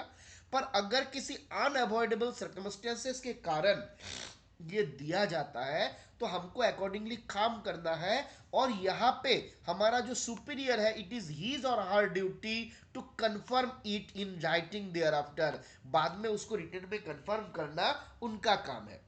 बस बोला गया जो सबॉर्डिनेट है ही और शी शैल सीक कंफर्मेशन, उनको कंफर्मेशन मांगना है कि सर आपका ये जो बात था इसके अकॉर्डिंगली हम लोग काम किए, काइंडली इसका कंफर्मेशन या रिटर्न ऑर्डर जो है दिया जाए। तो ये मांगना हमारा काम है जो सबॉर्डिनेट है, और देना जो है उनका काम है। दोनों को बोला गया आप एक बार मांग लीजिए, और उनको बोला कि आपको देना ही देना है। ठीक है, पर ये सबसे ज्यादा कॉम्प्लिकेटेड नेचर का केस आता है कि सुपरिटेंडेंट का या हायर ऑफिशियल का रिटर्न कंफर्मेशन मांगना कि सर आप इसको दे दीजिए। उसको हम आपको पढ़ा देगा, बोले तू हमको रूल बता रहा है बहुत समझदार हो गया है, आज तुझको हम बताते हैं, है ना। तो याद रखना है रूल 3.2 क्या बताता है, एक्टिंग ऑन ओन जजमेंट और ऑन डिरेक्शन। आपको अपने जजमेंट के हिसाब से काम करना है या फिर डिरेक्शन पे काम करना है, एक्टिंग अंडर द सुपरविजन। या फिर आप इसको ऐसे भी हम लोग याद रख सकते हैं, एक्टिंग ऑन ओन जजमेंट और on super acting on own judgement, और हम लोग क्या देखे थे इसमें, और ऑन डिरेक्शन, है ना। तो क्या देखे हम लोग इसमें कि अगर हमारा बॉस है, बॉस अवेलेबल है, तो हम क्या करेंगे, direction of boss should be followed, direction of boss should be shall be followed, है ना। अगर हम देखें बॉस एब्सेंट है, बॉस जो है वो एब्सेंट है, you are the boss, you are the boss, आप ही बॉस है, तो your judgement, your best judgement, आपको अपना बेस्ट जजमेंट देके काम करना है। फिर हम लोग क्या देखे, बॉस का जो ऑर्डर होगा, बॉस का जो ऑर्डर होगा it normally should be in return, ये रिटर्न होना चाहिए। बट अगर कभी वर्बल ऑर्डर आया तो हमको उसको मना नहीं करना है, हमको भी उसमें भी काम करना है, और उसके बाद उसका परमिशन मांग लेना है। ठीक है, तो 3 का 2 में ये बात बताया गया। उसके बाद हम लोग आते हैं 3 के A में, जहां पे बताया गया promptness and courtesy, promptness and courtesy, कि गवर्नमेंट सर्वेंट जो है, गवर्नमेंट सर्वेंट को प्रॉम्प्ट होना है और उनको कर्टसियस भी होना है। तो हमको हमेशा तुरंत एक्शन लेना है, हमको डायलेटरी टैक्टिक्स जो है वो नहीं अपनाना है। साथ में जब हम काउंटर पे काम करेंगे या कहीं पे भी काम करेंगे, तो हमको हमारा जो कस्टमर है उनके प्रति कार्डसी मेंटेन करना होगा। हमारा जो ऑफिस दोस्त है, अपना भाई बहन जो भी रहेगा, ऑफिस का जो एम्प्लॉय रहेगा, सबके साथ हम लोगों को जो कार्डसी है उसको मेंटेन करना रहेगा। तो 3A में हमको बताता है प्रॉम्प्टनेस एंड कार्डसी। इसको आप याद रख सकते हैं एपीसी, वेस्ट बंगाल में एक कॉलेज है एपीसी कॉलेज, आचार्य प्रफुल्लो चंद्र, आचार्य प्रफुल्लो चंद्र कॉलेज बोला जाता था, एपीसी। तो A 3A में क्या बताया गया, प्रॉम्प्टनेस एंड कर्टसी। ठीक है, 3B में क्या बताया गया, 3B में बोला गया observance, observance of government policy, जो गवर्नमेंट का पॉलिसी है उसको ऑब्जर्व करना है। इसको आप याद रखिए 3BO, इसको आप याद रखिए 3BO, इसको आप याद रखिए 3APC। ठीक है, बीओ मतलब 3B में बोला गया ऑब्जर्वेंस ऑफ गवर्नमेंट पॉलिसी, है ना, ऑब्जर्वेंस ऑफ गवर्नमेंट पॉलिसी। तो बीओ में याद रखना है आपको ऑब्जर्वेंस ऑफ गवर्नमेंट पॉलिसी, कि गवर्नमेंट जो भी पॉलिसी लाएगा, गवर्नमेंट जो भी पॉलिसी लाएगा इन regarding marriage, in regarding environment, in regarding protection of wild life culture, तो वो सारा जो है हम लोगों को मानना पड़ेगा। फिर आता है 3C, 3C में आप लोग याद रखिएगा इसमें क्या बोला गया, इसमें बोला गया sexual harassment, sexual harassment of women, of working women, या फिर वुमेन एट वर्क प्लेस, है ना। तो यहां पे बोला गया sexual harassment of working women के बारे में। तो आप इसको याद रखिएगा, सेक्सुअल हैरेसमेंट जो है थर्ड क्लास काम है, ये क्या है, थर्ड क्लास काम, जो करता है वो सब लोग थर्ड क्लास होता है। तो 3C थर्ड क्लास, इसमें आपका बताया गया है सेक्सुअल हैरेसमेंट के बारे में, याद रहेगा। तो 3 का हम लोग देखिए, 6 रूल हम लोग, 5 रूल हम लोग देखे हैं। 3 का A, 3 का B, 3 का C, 3 का 1 2 और 3 3 का 1 और 2। अब हमको बताइए आप लोग 3 के A में कौन सा रूल बताया गया, क्या बोला गया 3 के A में,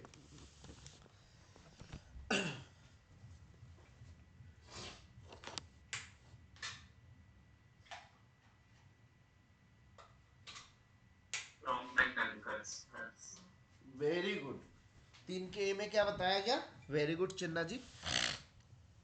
प्रॉम्प्टनेस एंड कर्टसी। चलिए 3 के सी में क्या बताया गया, फटाफट से बताइए। इंटीग्रिटी, रामकृष्ण जी पिटाई कहिएगा आप। 3 के ए में था प्रॉम्प्टनेस एंड कर्टसी, 3 के एक में था इंटीग्रिटी, 3 के सी में क्या था, sexual harassment. Very good, sexual harassment जो है वो कहां पे बताया गया, 3 के सी में। अच्छा बताइए 3 के एक में क्या बताया गया था, 3 के एक में, 3 के एक में क्या बताया गया था, इंटीग्रिटी। वेरी गुड, 3 के एक में क्या बताया गया था, इंटीग्रिटी। अच्छा 3 के एक के दो में क्या बताया गया था, 3 के एक के दो में डिवोशन टू ड्यूटी। अच्छा चेना जी आप पब्लिक चैट में आंसर कीजिए, ठीक है, नहीं तो बाकी लोग सुन लेता है, आपका बात सुन के बताएगा, ठीक है। तो 3 के एक के दो में क्या बताया गया था, devotion to duty. Very good. अच्छा 3 के एक के तीन में क्या बताया गया था, 3 के एक के तीन में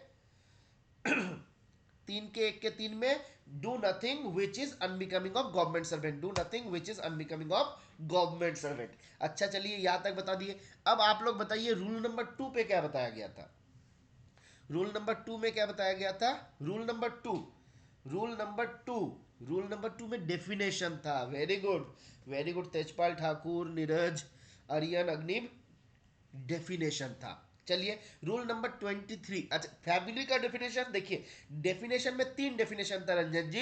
एक नंबर मेंबर्स ऑफ फैमिली, आपका पहला आप बोलिएगा तो पहला डेफिनेशन है गवर्नमेंट का, तो दो के अगर आप एक बोलिएगा तो उसमें गवर्नमेंट है, फिर आपका गवर्नमेंट सर्वेंट है, फिर आपका फैमिली का डेफिनेशन है, ठीक है। तो 3 डेफिनेशन आपका दिया गया है, गवर्नमेंट, आपका गवर्नमेंट सर्वेंट और फैमिली, ठीक है। अब बताइए रूल नंबर 23 में क्या था, रूल नंबर 23, रूल नंबर 23 में इंटरप्रिटेशन था। 24 में क्या था, 24 में, 24 में delegation of power. Very good Vinay ji, delegation of power. Repeal and saving Pramod ji 25 में था, रिपील एंड सेविंग जो है 25 में था। तो अभी तक हम लोग अगर देखें, देखिए शुरू से एक से लेके हम एक बार बोल रहे हैं, आप लोग मेरे साथ आंख बंद करके याद रखिएगा। रूल नंबर 1 था short title commencement application. Rule number 2 में हम लोग क्या देखे, डेफिनेशन, जहां पे 3 डेफिनेशन था, गवर्नमेंट का, गवर्नमेंट सर्वेंट का, फैमिली मेंबर्स का। फिर हम लोग 3 में आए, 3 के एक में बताया गया था एक्सपेक्टेशन फ्रॉम गवर्नमेंट, जिसके भीतर, sorry expectation from government servant, जिसके भीतर 3 के एक में था इंटीग्रिटी, 3 के एक के दो में था डिवोशन टू ड्यूटी, 3 के दो के एक के तीन में था do nothing which is unbecoming of government servant. उसके बाद 3 के 2 में हम लोग आए थे, 3 के 2 में क्या बताया गया था, तो 3 के 2 में बोला गया था कि ऑफिशियल सुपीरियर जो होगा उसका ऑर्डर कैसे होगा और उसके अंडर में, उसके गाइडेंस में हम लोग कैसे काम करेंगे। फिर हम लोग 3 के ए में आया, जहां पे बोला गया प्रॉम्प्टनेस एंड कर्टसी। 3 के बी में आए, जहां पे बोला गया ऑब्जर्वेंस ऑफ गवर्नमेंट पॉलिसी। और 3 के सी में आए, जहां पे बताया गया सेक्सुअल हैरेसमेंट। फिर हम लोग लास्ट में गए थे, 23 में था इंटरप्रिटेशन, 24 में था डेलीगेशन ऑफ पावर और 25 में था रिपील एंड सेविंग। अब आते हैं हम लोग अगला रूल पे, ठीक है। अगला रूल है रूल नंबर 4, अगला रूल है रूल नंबर 4। तो रूल नंबर 4 में क्या बताया गया, तो आप लोग याद रखिएगा, employment of near relatives, employment of near relatives in private fund firm और कंपनी, और कंपनी, ठीक है। तो एम्प्लॉय, हमारा जो आपका फैमिली मेंबर्स है, हमारा जो नियर रिलेटिव्स है, उन लोगों को प्राइवेट फार्म पे जॉब मिलेगा नहीं मिलेगा, मिलेगा तो कैसे मिलेगा, हमको क्या करना है, हमको क्या नहीं करना है, उसके बारे में कहाँ पे बताया गया, उसके बारे में बताया गया रूल 4 में। तो आप इसको ऐसे याद रखिएगा, किसी को अगर प्राइवेट फार्म में जॉब होता है, उनके पास क्या आता है, 4 पैसा आता है, उनके पास 4 पैसा आता है। तो रूल नंबर 4 में प्राइवेट फार्म में एम्प्लॉई का जो नियर रिलेटिव है, उनका प्राइवेट फार्म या कंपनी में जॉब के बारे में बताया गया रूल नंबर 4 में, ठीक है। फिर आता है रूल नंबर 5। रूल नंबर 5 को कैसे याद रखना है, तो रूल नंबर 5 बताता है taking part in politics, taking part in politics and election. क्या बोलता है, taking part in, taking part in politics and election, है ना।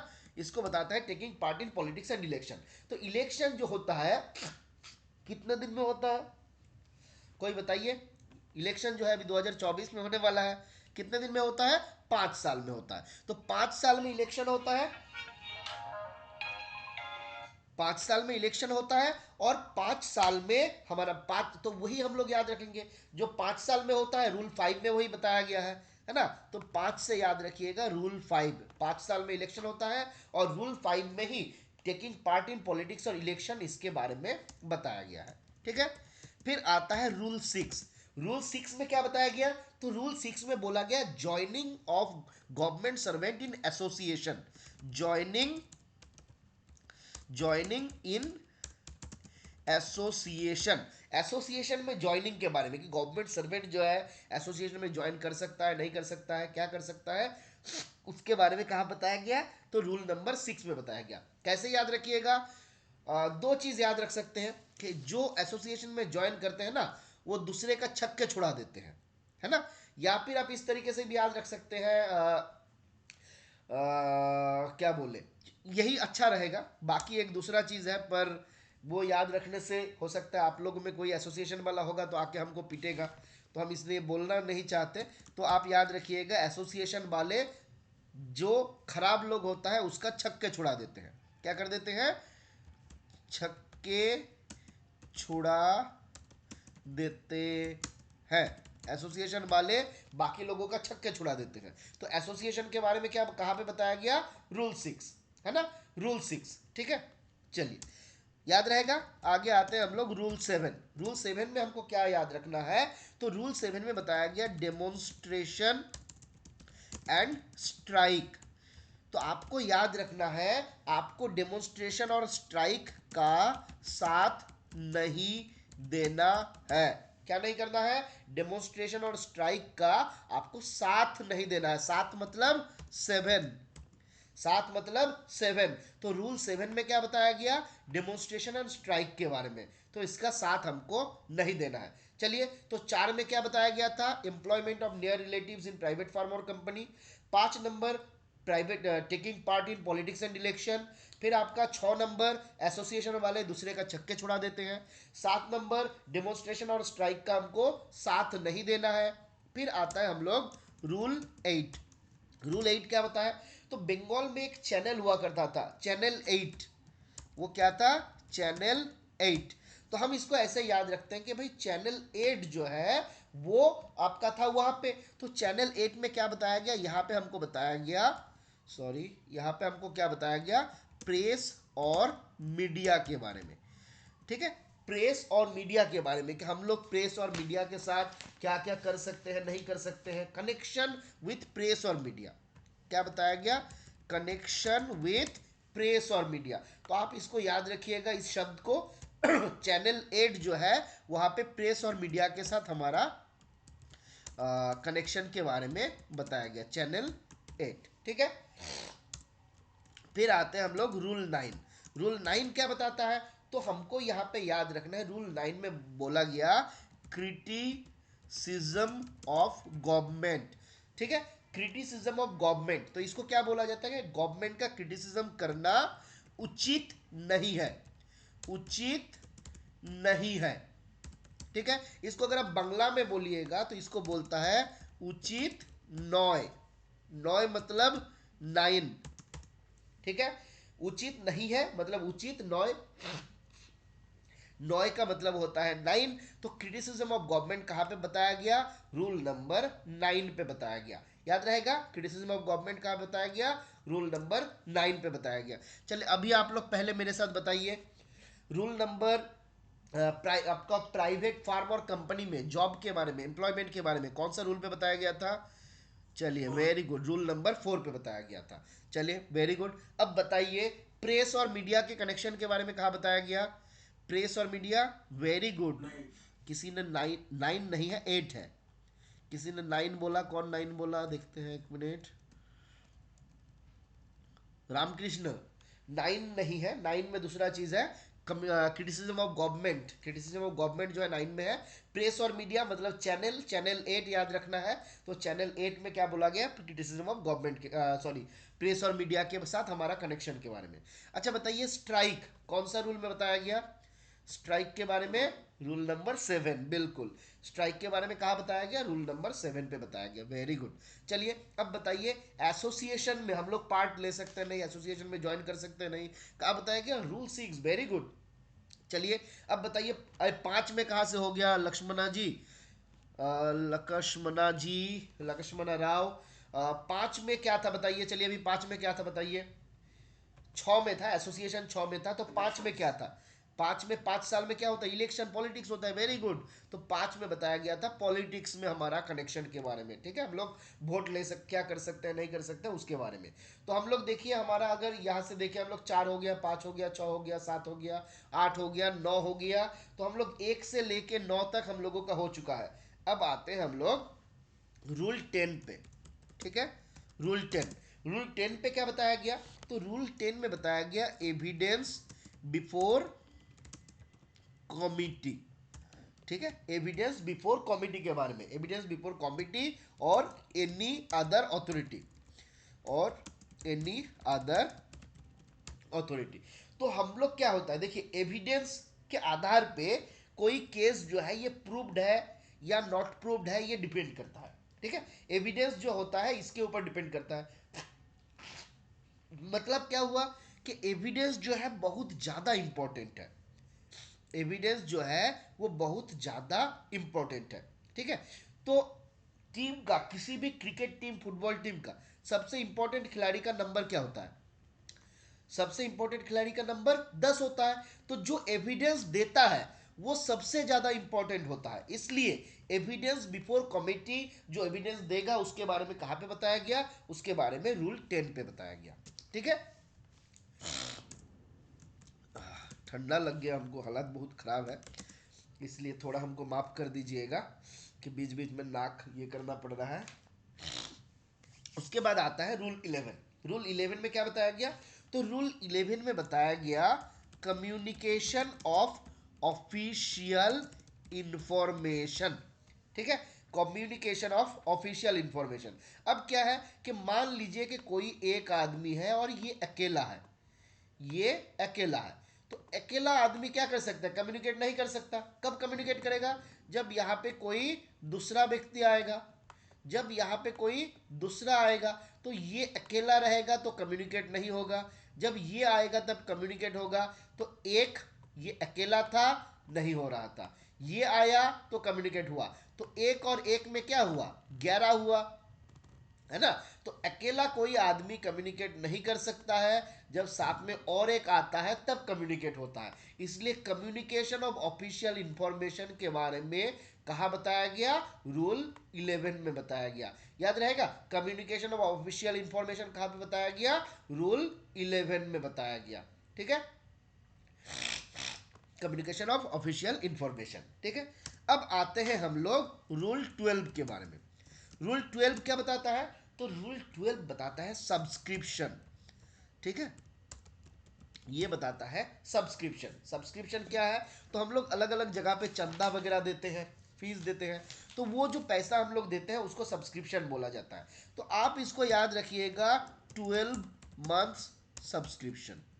जैसे मान लीजिए आपके पास नेटफ्लिक्स है ना, आपके पास नेटफ्लिक्स है, या फिर मान लीजिए अमेजन प्राइम है, तो ये सारा क्या होता है, 12 महीने का सब्सक्रिप्शन लेने पे थोड़ा ज़्यादा डिस्काउंट मिलता है। तो आप याद रखिएगा कि 12 महीने का सब्सक्रिप्शन एक बार में ले लो तो फायदे में रहोगे।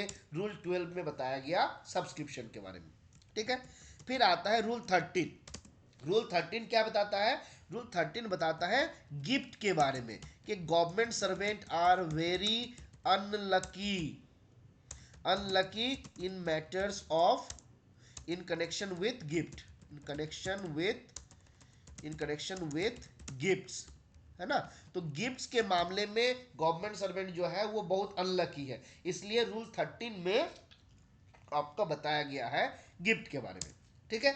और जो लोग और ज्यादा अनलकी है, उनको तो ना गिफ्ट मिला, ना उनको डाउरी मिला, ना उनको गिफ्ट मिला, ना उनको डाउरी मिला, तो कुछ नहीं मिला, आपको कोई आके भी नहीं दिया, आपको ससुर जी भी नहीं दिया। तो रूल 13A में क्या बताया गया, डाउरी के बारे में बताया गया।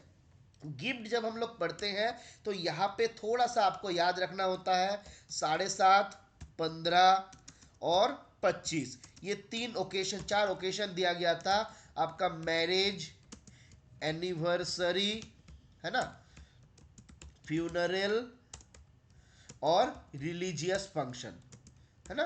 तो ये 4 ओकेशन के केस में बोला गया CBA, है ना, 7.5, 15, 25, ये लिमिट हमको याद रखना है। और दूसरा था अदर केस में, जहां पे हमको है 2000, 5000, 5000, ये है अदर ओकेशन में है ना। तो ये बहुत ज़्यादा पूछा जाता है, तो हम लोग आगे डिटेल्स में पढ़ेंगे, बस बेसिक चीज़ हम लोग यहाँ पे देख रहे हैं। फिर आता है रूल 13 है, जहाँ पे डाउरी के बारे में बोला गया, हम लोग ना तो डाउरी दे सकते हैं, ना डाउरी ले सकते हैं, ना लेने या देने में मदद कर सकते हैं। अब आते हैं हम लोग रूल 14, हम लोगों का ऑलमोस्ट खत्म हो गया, 15 मिनट में हम लोग इसको सिमेट लेंगे, ठीक है। तो जो लोगों को, कितने लोगों को बहुत बोरिंग लग रहा है, एक बार पब्लिक चैट में हमको बताइए। तो अगर बहुत ज़्यादा बोरिंग लग रहा है, आगे बढ़े या हम लोग खत्म करें, यहीं पे बताइए। आप अगर बोलिएगा 15 मिनट, तो पूरा रूल हम लोग खाली रूल नंबर हम लोगों का खत्म हो जाएगा, और उसके बाद हम लोग तो अगले क्लास में डिटेल्स में इसको डिस्कस करेंगे ही। चलिए, तो हम लोग आगे बढ़ते हैं। चलिए, अब हम लोग आते हैं रूल नंबर 14। तो रूल नंबर 14, 15, ये सब हम लोग जब पढ़ेंगे ना, तो इसको एट ए स्ट्रेच हम कैसे याद रखता है हम बोल देंगे। बस पहले याद रखिए, रूल 14 जो है यहाँ पे बताया गया, public demonstration, in honour of government servant, ठीक है। तो ये 14, 15, 16, 17 ये रूल जब पढ़ेंगे, तो आपको कुछ की वर्ड याद रखना है। क्या क्या यहाँ पे याद रखना है? डेमोन्स्ट्रेशन, यहाँ पे याद रखना है demonstration, public demonstration in honour of government servant. फिर रूल 15, रूल 15 में क्या बताया गया?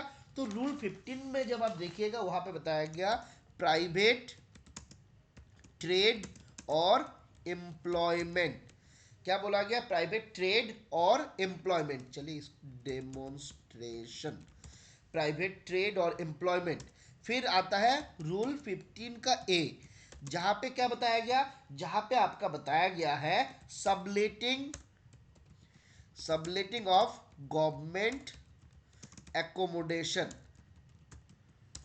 ठीक है। अभी अभी चिंता मत करिए, एक बार खत्म होने के बाद आपको याद हो जाएगा। फिर रूल आता है 16, रूल 16 में क्या बताया गया? तो रूल 16 में बोला गया इन्वेस्टमेंट, लेंडिंग एंड बोरोइंग। और रूल 17, इसमें क्या बताया गया? इसमें बोला गया इंसॉल्वेंसी, इसमें बोला गया insolvency and habitual indebtedness, indebtedness, ठीक है। अब यहां पे देखिए, इसको हम कैसे याद रखेंगे। अब यहां पे हम लोग क्या बोले कि आपको कुछ शब्द याद रखना है। क्या क्या? एक था डेमोन्स्ट्रेशन, एक था एम्प्लॉयमेंट, फिर आपको याद रखना है सबलेटिंग, फिर आप यहां से याद रखिए इन्वेस्टमेंट, और यहां से आप याद रखिए इंसॉल्वेंसी। क्यों बोले हैं? तो आपको एक शब्द याद रखना है। क्या है वो है देशी, वो है DESII। देशी क्या होता है? देशी दारू पीता है ना लोग, देशी दारू, ठीक है। तो आप याद रखिए देशी दारू, ये बहुत टेस्टी होता है, हेल्थ के लिए बहुत लाभदायक होता है। जो लोग पीता है वही जानता है, जो लोग नहीं पीता है उनको नहीं मालूम है, ठीक है। तो देशी हम लोग याद रखेंगे। ये सारा बात हम ऐसे ही बोल रहे हैं, हम खुद दारू ना पीते हैं, ना दूसरे को पीने में मदद करते हैं, ठीक है। ये क्या बोला जाता है ना, विधि सम्मत सतर्कीकरण के बीच बीच में हम लोगों को देना चाहिए। तो ये होता है देशी, आपको याद रखना है DESII। क्यों? क्योंकि ये डी जो है, ये डी स्टैंड्स फॉर किसके लिए? D stands for demonstration, D stands for demonstration. तो रूल 14 में क्या बताया गया था? Demonstration in honour of government servant. Basically क्या फंडा होता है, मान लीजिए आपका किसी पोस्ट ऑफिस में पोस्टिंग है, आपको ट्रांसफर हो रहा है, तो गांव वाला ने सोचा कि मान लीजिए कि प्रवीण जी जो है वो बहुत, Praveen ji is a very good worker, बहुत अच्छा काम करता है, तो प्रवीण जी के लिए हम लोग एक बाहर एक मतलब पंडल बंडल बनाएंगे, बहुत ज़्यादा रिस्पेक्ट उनको देंगे, डेमोन्स्ट्रेशन करेंगे। तो ये होता है डेमोन्स्ट्रेशन। तो बोला गया कि भाई ठीक है, आप अच्छा काम करते हो, ठीक है, आपके लिए आपके ऑफिस में इनफॉर्मल नेचर का आपका ट्रांसफर के पहले, रिटायरमेंट से पहले जो प्रोग्राम होता है होने देंगे, पर public demonstration is not allowed. ठीक है, तो ये बात बोला जाता है डेमोन्स्ट्रेशन में। डेमोन्स्ट्रेशन के बारे में कहां पे बताया गया, तो रूल 14 में बताया गया। ठीक है, फिर आता है हम लोगों का प्राइवेट ट्रेड और एम्प्लॉयमेंट। क्या बोला जा रहा है, बोला जा रहा है जैसे मान लीजिए हमारे बैच में ही कुछ लड़का है जो आरएमएस में काम करता है। ठीक है, अब मान लीजिए आरएमएस में नाइट सेट पे आप काम करते हो। अब आपने बोला कि सर हम नाइट सेट पे काम करते हैं आरएमएस में, दिन में हम क्या करेंगे, किसी स्कूल में पढ़ाएंगे, है ना। मेरे वहाँ पे गांव में ही मेरा एक भतीजा भगिनी कोई है, स्कूल खोला है, और हम चाहते हैं वहाँ पे जाएंगे और वहाँ पे पढ़ाएंगे। तो भाई ये होता है प्राइवेट ट्रेड और एम्प्लॉयमेंट। ठीक है, तो ये हम लोगों को नहीं लेना है।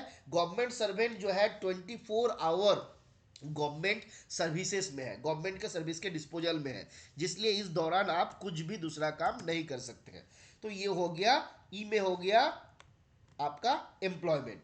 फिर आता है एस। एस में क्या देखें हम लोग, सबलेटिंग। इसमें क्या देखे, सबलेटिंग। सबलेटिंग का मतलब क्या होता है, हम लोग बचपन में देखते थे कि लोगों के घर पे लिखा हुआ था टू लेट। टू लेट में क्या होता है, इसका मतलब कि इसको भाड़े पे देना है। हम तो बहुत बार इसको टॉयलेट पढ़ लेते थे कि भाई यहाँ पे हमको सुसु करने के लिए जाना है, पर बाद में पता चला कि नहीं, ये टॉयलेट नहीं है, ये टू लेट है। इसका मतलब है ये घर जो है भाड़े पे देना है ना। तो सबलेटिंग का मतलब क्या होता है, आपको गवर्नमेंट ने भाड़े पे दिया और आपने क्या किया, उसको दूसरे को भाड़े पे दे दिया। जैसे रेलवे के केस में खास करके आपको बहुत ज़्यादा देखने को मिलेगा, वहाँ पे खास करके जो छोटा छोटा क्वार्टर रहता है, वहाँ पे रेलवे से ज़्यादा बाहर वाला लोग रहता है ना। तो हमारे डिपार्टमेंट में भी ऐसा है, बहुत जगह पे लोगों को क्वार्टर मिला और उनको अच्छा नहीं लगा, उसने क्या किया, किसी को भाड़े पे दे दिया। तो सबलेटिंग जो है it is not allowed. Subletting of government accommodation ये जो है अलाउड नहीं है। 15A में इसके बारे में बताया गया। फिर आता है हम लोग इन्वेस्टमेंट। फिर आते हैं हम लोग इन्वेस्टमेंट, लेंडिंग और बोरोइंग। इन्वेस्टमेंट, आप कई भी जगह पे जाके आप इन्वेस्ट कर सकते हैं। जैसे आपका मान लीजिए म्यूचुअल फंड है, शेयर मार्केट है, तो ये सारा इन्वेस्टमेंट जो है आपके लिए, हमारे लिए अलाउड है। लेंडिंग और बोरोइंग, तो विदाउट इंटरेस्ट आप किसी को उधार दे भी सकते हो, आप किसी से उधार ले भी सकते हो, पर अदर देन बैंक वगैरह आप किसी से पैसा उधार लेने के लिए मतलब इंटरेस्ट पे करते हुए आप उधार वगैरह नहीं ले सकते हैं। तो ये सारा बात कहाँ पे बताया गया, ये सारा बात बताया गया रूल 16 में। साथ ही साथ एक और बात बताया गया कि ठीक है, इन्वेस्टमेंट तो अलाउड है, इवन शेयर मार्केट में अलाउड है, पर स्पेकुलेशन इज नॉट अलाउड। एक टर्म है जिसको हम लोग बोलते हैं स्पेकुलेशन। स्पेकुलेशन मतलब frequent purchase and selling of share, तो ये जो है अलाउड नहीं है। आगे इसके बारे में हम लोग डिटेल्स में चर्चा करेंगे। स्पेकुलेशन जो है ये अलाउड नहीं है, ये याद रखेंगे, स्पेकुलेशन नॉट अलाउड। ठीक है, तो ये इन्वेस्टमेंट के बारे में बताया गया। और फिर आता है इंसॉल्वेंसी। इंसॉल्वेंसी का मतलब जो बैंकक्रप्ट हो गया, अपना जो डेब्ट है, अपना जो लोन है, अपना जो उधार है, वो उसको चुका नहीं सकता, तो उसको हम क्या बोलते हैं, उसको हम बोलते हैं इंसॉल्वेंट। जैसे मान लीजिए विजय मल्ल्या जी है, किंगफिशर का मालिक था, पर उसने इतना पैसा उधार लिया जो उसको उधार चुकाने का पैसा नहीं है, तो वो क्या बन गया, इंसॉल्वेंट बन गए। तो गवर्नमेंट सर्वेंट को बोला गया कि आप इंसॉल्वेंट नहीं बन सकते हो, इंसॉल्वेंट बनिएगा तो आपका जॉब नहीं रहेगा। आपको साबित करना पड़ेगा कि वो आपके कारण से नहीं है, किसी दूसरे के कारण से है। मतलब इन ऐसा कुछ सर्कमस्टेंसेस में है जिसके ऊपर आपका हाथ नहीं है। ठीक है, तो ये हो गया 5 चीज। कौन सा, demonstration, demonstration in honour of, public demonstration in honour of government servant, है ना, डी। फिर ई में हम लोग देखे प्राइवेट ट्रेड और एम्प्लॉयमेंट। फिर एस में हम लोग देखे सबलेटिंग ऑफ गवर्नमेंट एकोमोडेशन। फिर आई में हम लोग देखे इन्वेस्टमेंट, लेंडिंग और बोरोइंग। फिर आई में हम लोग देखे इंसॉल्वेंसी। ठीक है, मान लीजिए आप किसी को उधार दे दिए, उधार देने के बाद वो पैसा वापस नहीं किया, तो आप क्या हो जाएगा, इंसॉल्वेंट हो जाइएगा। इसलिए पहले उधार देना है, इन्वेस्टमेंट करना है, और बाद में इंसॉल्वेंट होना है। ठीक है, DEF डबल आई, देशी। ठीक है, याद रहेगा। कौन सा रूल इसमें हम लोग देखें तो डी कहां पे था, रूल 14, सॉरी, ई क्या था 15, फिर एस में क्या था, तो ये आपका 15A, फिर आई में कहा था, तो आई में था 16, ये आई कहा था, तो ये आई में था 17, ठीक है। तो demonstration in honour of government servant, public demonstration rule 14 में, ई में आपका प्राइवेट ट्रेड और एम्प्लॉयमेंट रूल 15 में, फिर S subletting of government accommodation 15A में, फिर आई में आपका इन्वेस्टमेंट लेंडिंग बोरोइंग, और आई में आपका इंसॉल्वेंसी रूल 17 में। तो ये आपका 17 तक होता है, ठीक है। अब आते हैं हम लोग रूल 18 में। रूल 18 देखिए, जब आप 18 में क्या होता है, आप एडल्ट होते हैं, आप एडल्ट होते हैं, एडल्ट होते मतलब आप कैपेबल होते हैं टू परचेज और सेल, है ना, एनी प्रॉपर्टी। तो आप प्रॉपर्टी परचेज करने के लिए, सेल करने के लिए कब अवेलेबल मतलब कैपेबल होते हैं, जब आपका 18 साल का एज होता है। तो जब आपका 18 साल का एज होता है तो आप कैपेबल भी होते हैं, और इसीलिए रूल 18 में क्या बताया गया, तो रूल 18 में आपका बताया गया movable and immovable property in India, ठीक है। हमारे देश के भीतर, इंडिया के भीतर मूवेबल और इमूवेबल प्रॉपर्टी कितना रहेगा, क्या होगा, उसके बारे में कहां पे बताया गया, रूल 18 में बताया गया। और रूल 18 के ए में क्या बताया गया, तो 18 के ए में बताया गया मूवेबल और इमूवेबल प्रॉपर्टी, मूवेबल और इमूवेबल प्रॉपर्टी ये हमारा विद इन इंडिया था, और ये हो जाएगा आउटसाइड इंडिया, ठीक है। इंडिया के भीतर 18 में, और 18A में है आउटसाइड इंडिया। इसके बाद आता है रूल 19। रूल 19 क्या होता है, ये बताता है vindication of acts and characters, ठीक है। Vindication of acts and character, vindication का मतलब क्या है, जैसे मान लीजिए महेश जी, अब हम बोले कि महेश जी जो है वो बहुत खराब लड़का है, ठीक है। अब महेश जी का मान लीजिए, महेश जी जो है वो है एक पोस्ट मास्टर, ठीक है, कौन सा, एएसओ का। महेश जी जो है वो एएसओ का पोस्ट मास्टर है, ठीक है। अब हम दो बात बोलेंगे, एक क्या बोले कि महेश जी जो है वो अच्छा आदमी नहीं है, is a very bad man. दूसरा हम क्या बोले, एएसओ का पोस्ट मास्टर जो है बहुत खराब आदमी है। अब देखिए, जब हम बोल रहे हैं कि महेश जी खराब है, मतलब ये उनके प्राइवेट कैपेसिटी में है, और जब ये हम बोले हैं कि पोस्ट ऑफिस एएसओ का जो पोस्ट मास्टर है वो खराब है, तो ये हो गया ऑफिशियल कैपेसिटी में। तो जब किसी को ऑफिशियल कैपेसिटी में हम उसको बदनाम करते हैं, तो वो उसको मिटाने के लिए कि नहीं हम ऐसा नहीं है, हम अच्छे हैं, ये बताने के लिए उनको क्या करना होगा, उनको कोर्ट जाना पड़ेगा। तो बोला जा रहा है अगर किसी पर्सनली हम किसी को डिफेम करते हैं, पर्सनली हम किसी को डिफेम करते हैं, तो ही और she can move to the court without any permission, any authorisation from his department. But अगर किसी को हम उनके ऑफिशियल कैपेसिटी में बदनाम करते हैं, डिफेम करते हैं, तो उनको वहां से निकालने के लिए कोर्ट अगर जाना है, तो उसके लिए उनको क्या करना होगा, गवर्नमेंट का परमिशन लेना होगा, ठीक है। तो ये बात को हम बोलते हैं vindication of act and character. कैसे याद रखिएगा, हमने उनको बोला कि आप खराब हो, उसने बोला नहीं मेरा मत आपके साथ एक नहीं है, एक नहीं है। बांग्ला में बोलिएगा एक नॉय, एक नॉय का मतलब क्या होता है, 19। तो 19 में क्या बताया गया, vindication of act and character के बारे में, जहां पे हम किसी को डिफेम किए, उसके खिलाफ वो कोर्ट जाना चाहता है, जिसके लिए उनको गवर्नमेंट का परमिशन चाहिए, और यहाँ पे याद रखिएगा 3 महीने का समय होता है, ठीक है। विद इन 3 मंथ्स आपके पास अगर कंफर्मेशन नहीं आया, तो ये मान लिया जाएगा कि आपको परमिशन मिल चुका है, ठीक है। तो रूल 19 यही बात बताता है। फिर आते हैं हम लोग रूल 20। रूल 20 क्या बताता है, तो रूल 20 हमको बताता है आउटसाइडर एंड पॉलिटिकल इन्फ्लुएंस, है ना, इन्फ्लुएंस।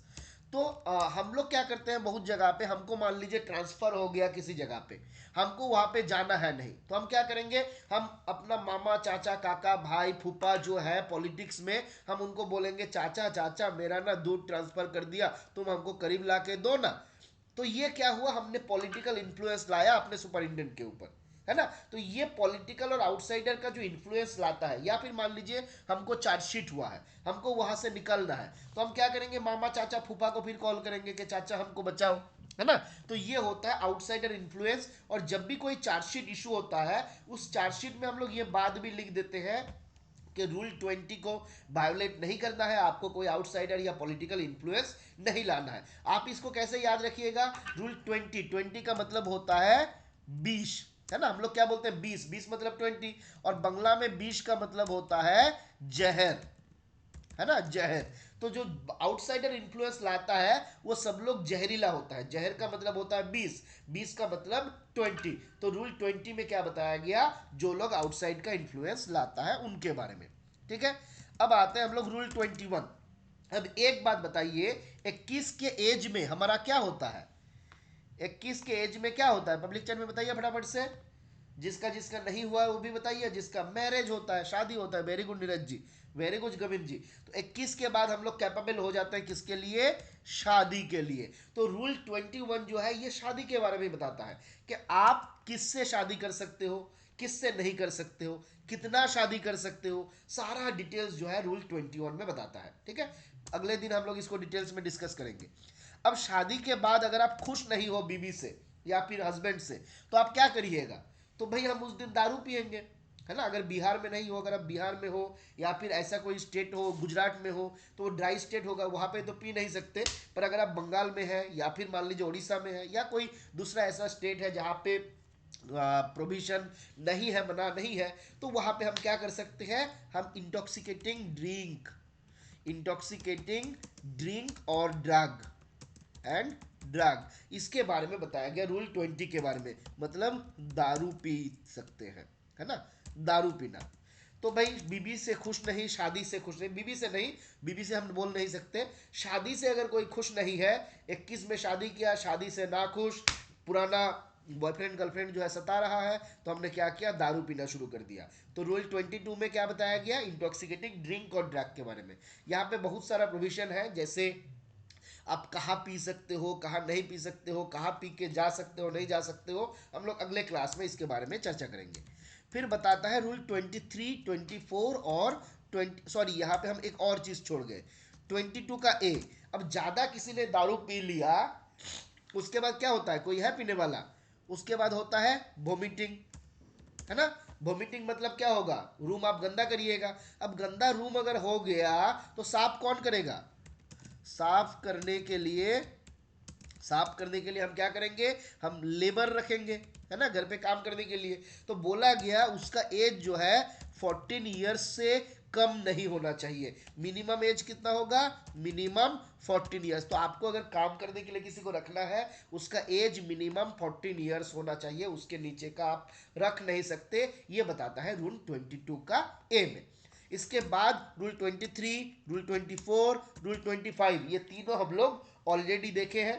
रूल 23 में था इंटरप्रिटेशन, 24 में था डेलीगेशन, डेलीगेशन ऑफ पावर, और इसमें था रिपील एंड सेविंग।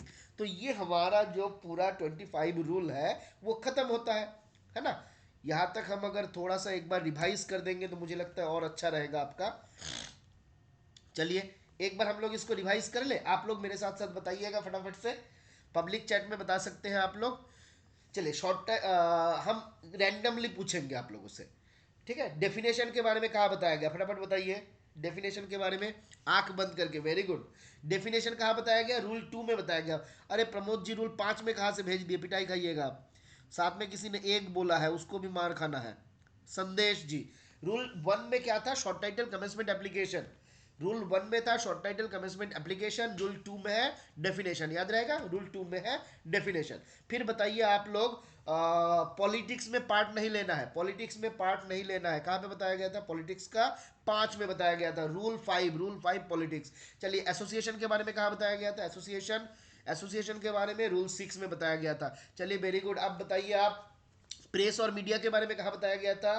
प्रेस और मीडिया के बारे में चैनल 8। वेरी गुड, चैनल 8 8 में बताया गया था। Very good. किसी ने 6 लिख दिया क्या? नहीं, चलिए 8 ही लिखा है सबने। जीरो, प्रमोद जी आपका 8 के बदले जीरो दब गया। चलिए कोई नहीं। अब बताइए हम एविडेंस बिफोर कमिटी कहाँ पे बताया गया? Evidence before committee rule 10, rule 10 very good. Rule 10 में बताया गया एविडेंस बिफोर कमिटी। अब हमको बताइए गिफ्ट के बारे में कहाँ बताया गया? गिफ्ट के बारे में रूल 13। वेरी गुड, रूल 13 में बताया गया। किसी ने गलत लिखा लग रहा था हमको। नहीं, चलिए रूल 13 में गिफ्ट के बारे में बताया गया। अच्छा अब बताइए सब्सक्रिप्शन के बारे में कहाँ बताया गया था? Subscription, subscription very good, rule 12 में बताया गया था। रूल 12 में 12 महीने का सब्सक्रिप्शन लेते हैं रूल 12 में। अच्छा बताइए प्राइवेट ट्रेड और एम्प्लॉयमेंट, प्राइवेट ट्रेड और एम्प्लॉयमेंट के बारे में कहाँ बताया गया था? तेजपाल जी ने जवाब दे दिया। वेरी गुड, रूल 15 में बताया गया था। 4 में नहीं है, 4 में नहीं है श्रीकांत जी।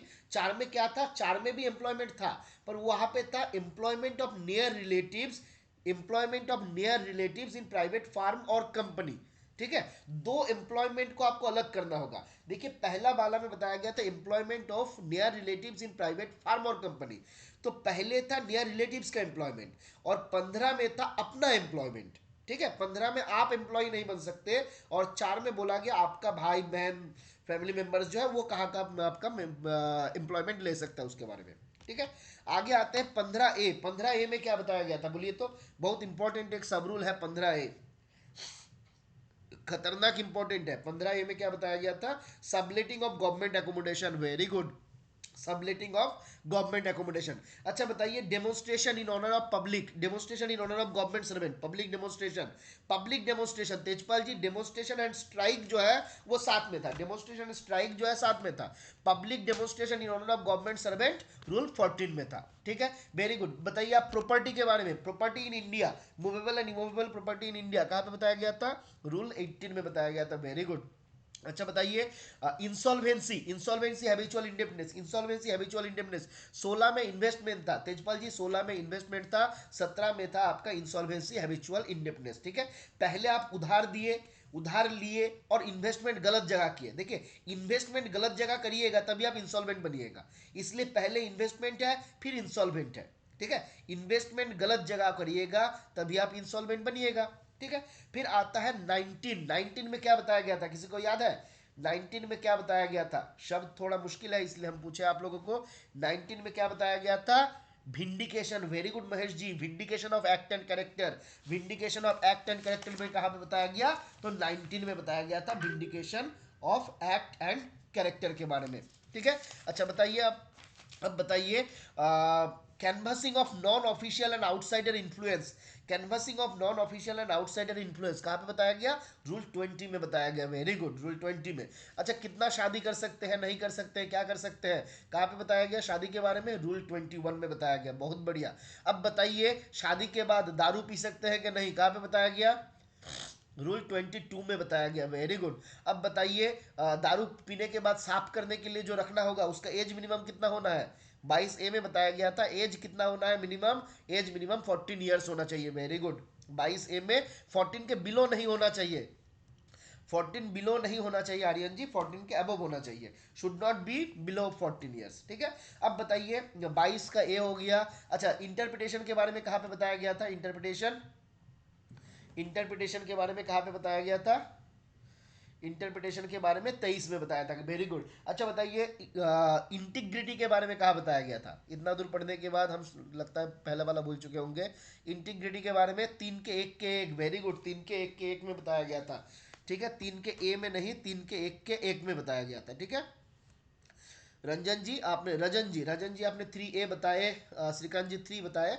याद रखना है 3 के 1 के 1 में इंटीग्रिटी था, 2 में डिवोशन टू ड्यूटी था, और 3 के 1 के 3 में आपका do nothing which is unbecoming of government servant था। तो ये हम लोगों का मोटा मोटी कंडक्ट रूल का जो रूल पोजीशन है एकदम बेसिक लेवल का, अभी हम लोग अंदर घुसे नहीं।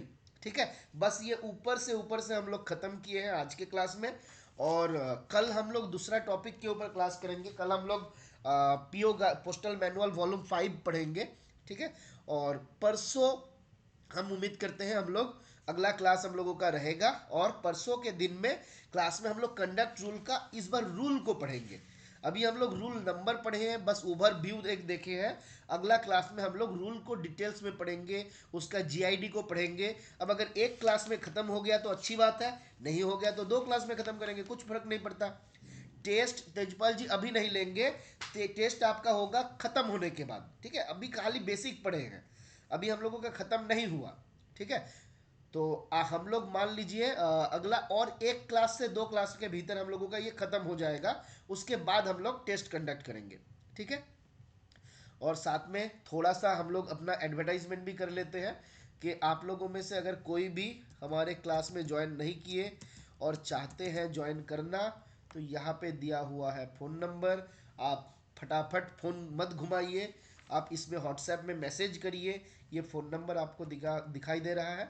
अगर आपको हमारे क्लास में ज्वाइन करना है, हम लोगों के साथ में एक साथ में पढ़ना है, तो इसमें आप मैसेज कर सकते हैं, हम आपको रिस्पॉन्स करेंगे कि कैसे क्या करना है, डिटेल्स में बता देंगे। तो आज के क्लास में हम लोग यहीं पे समाप्त करते हैं।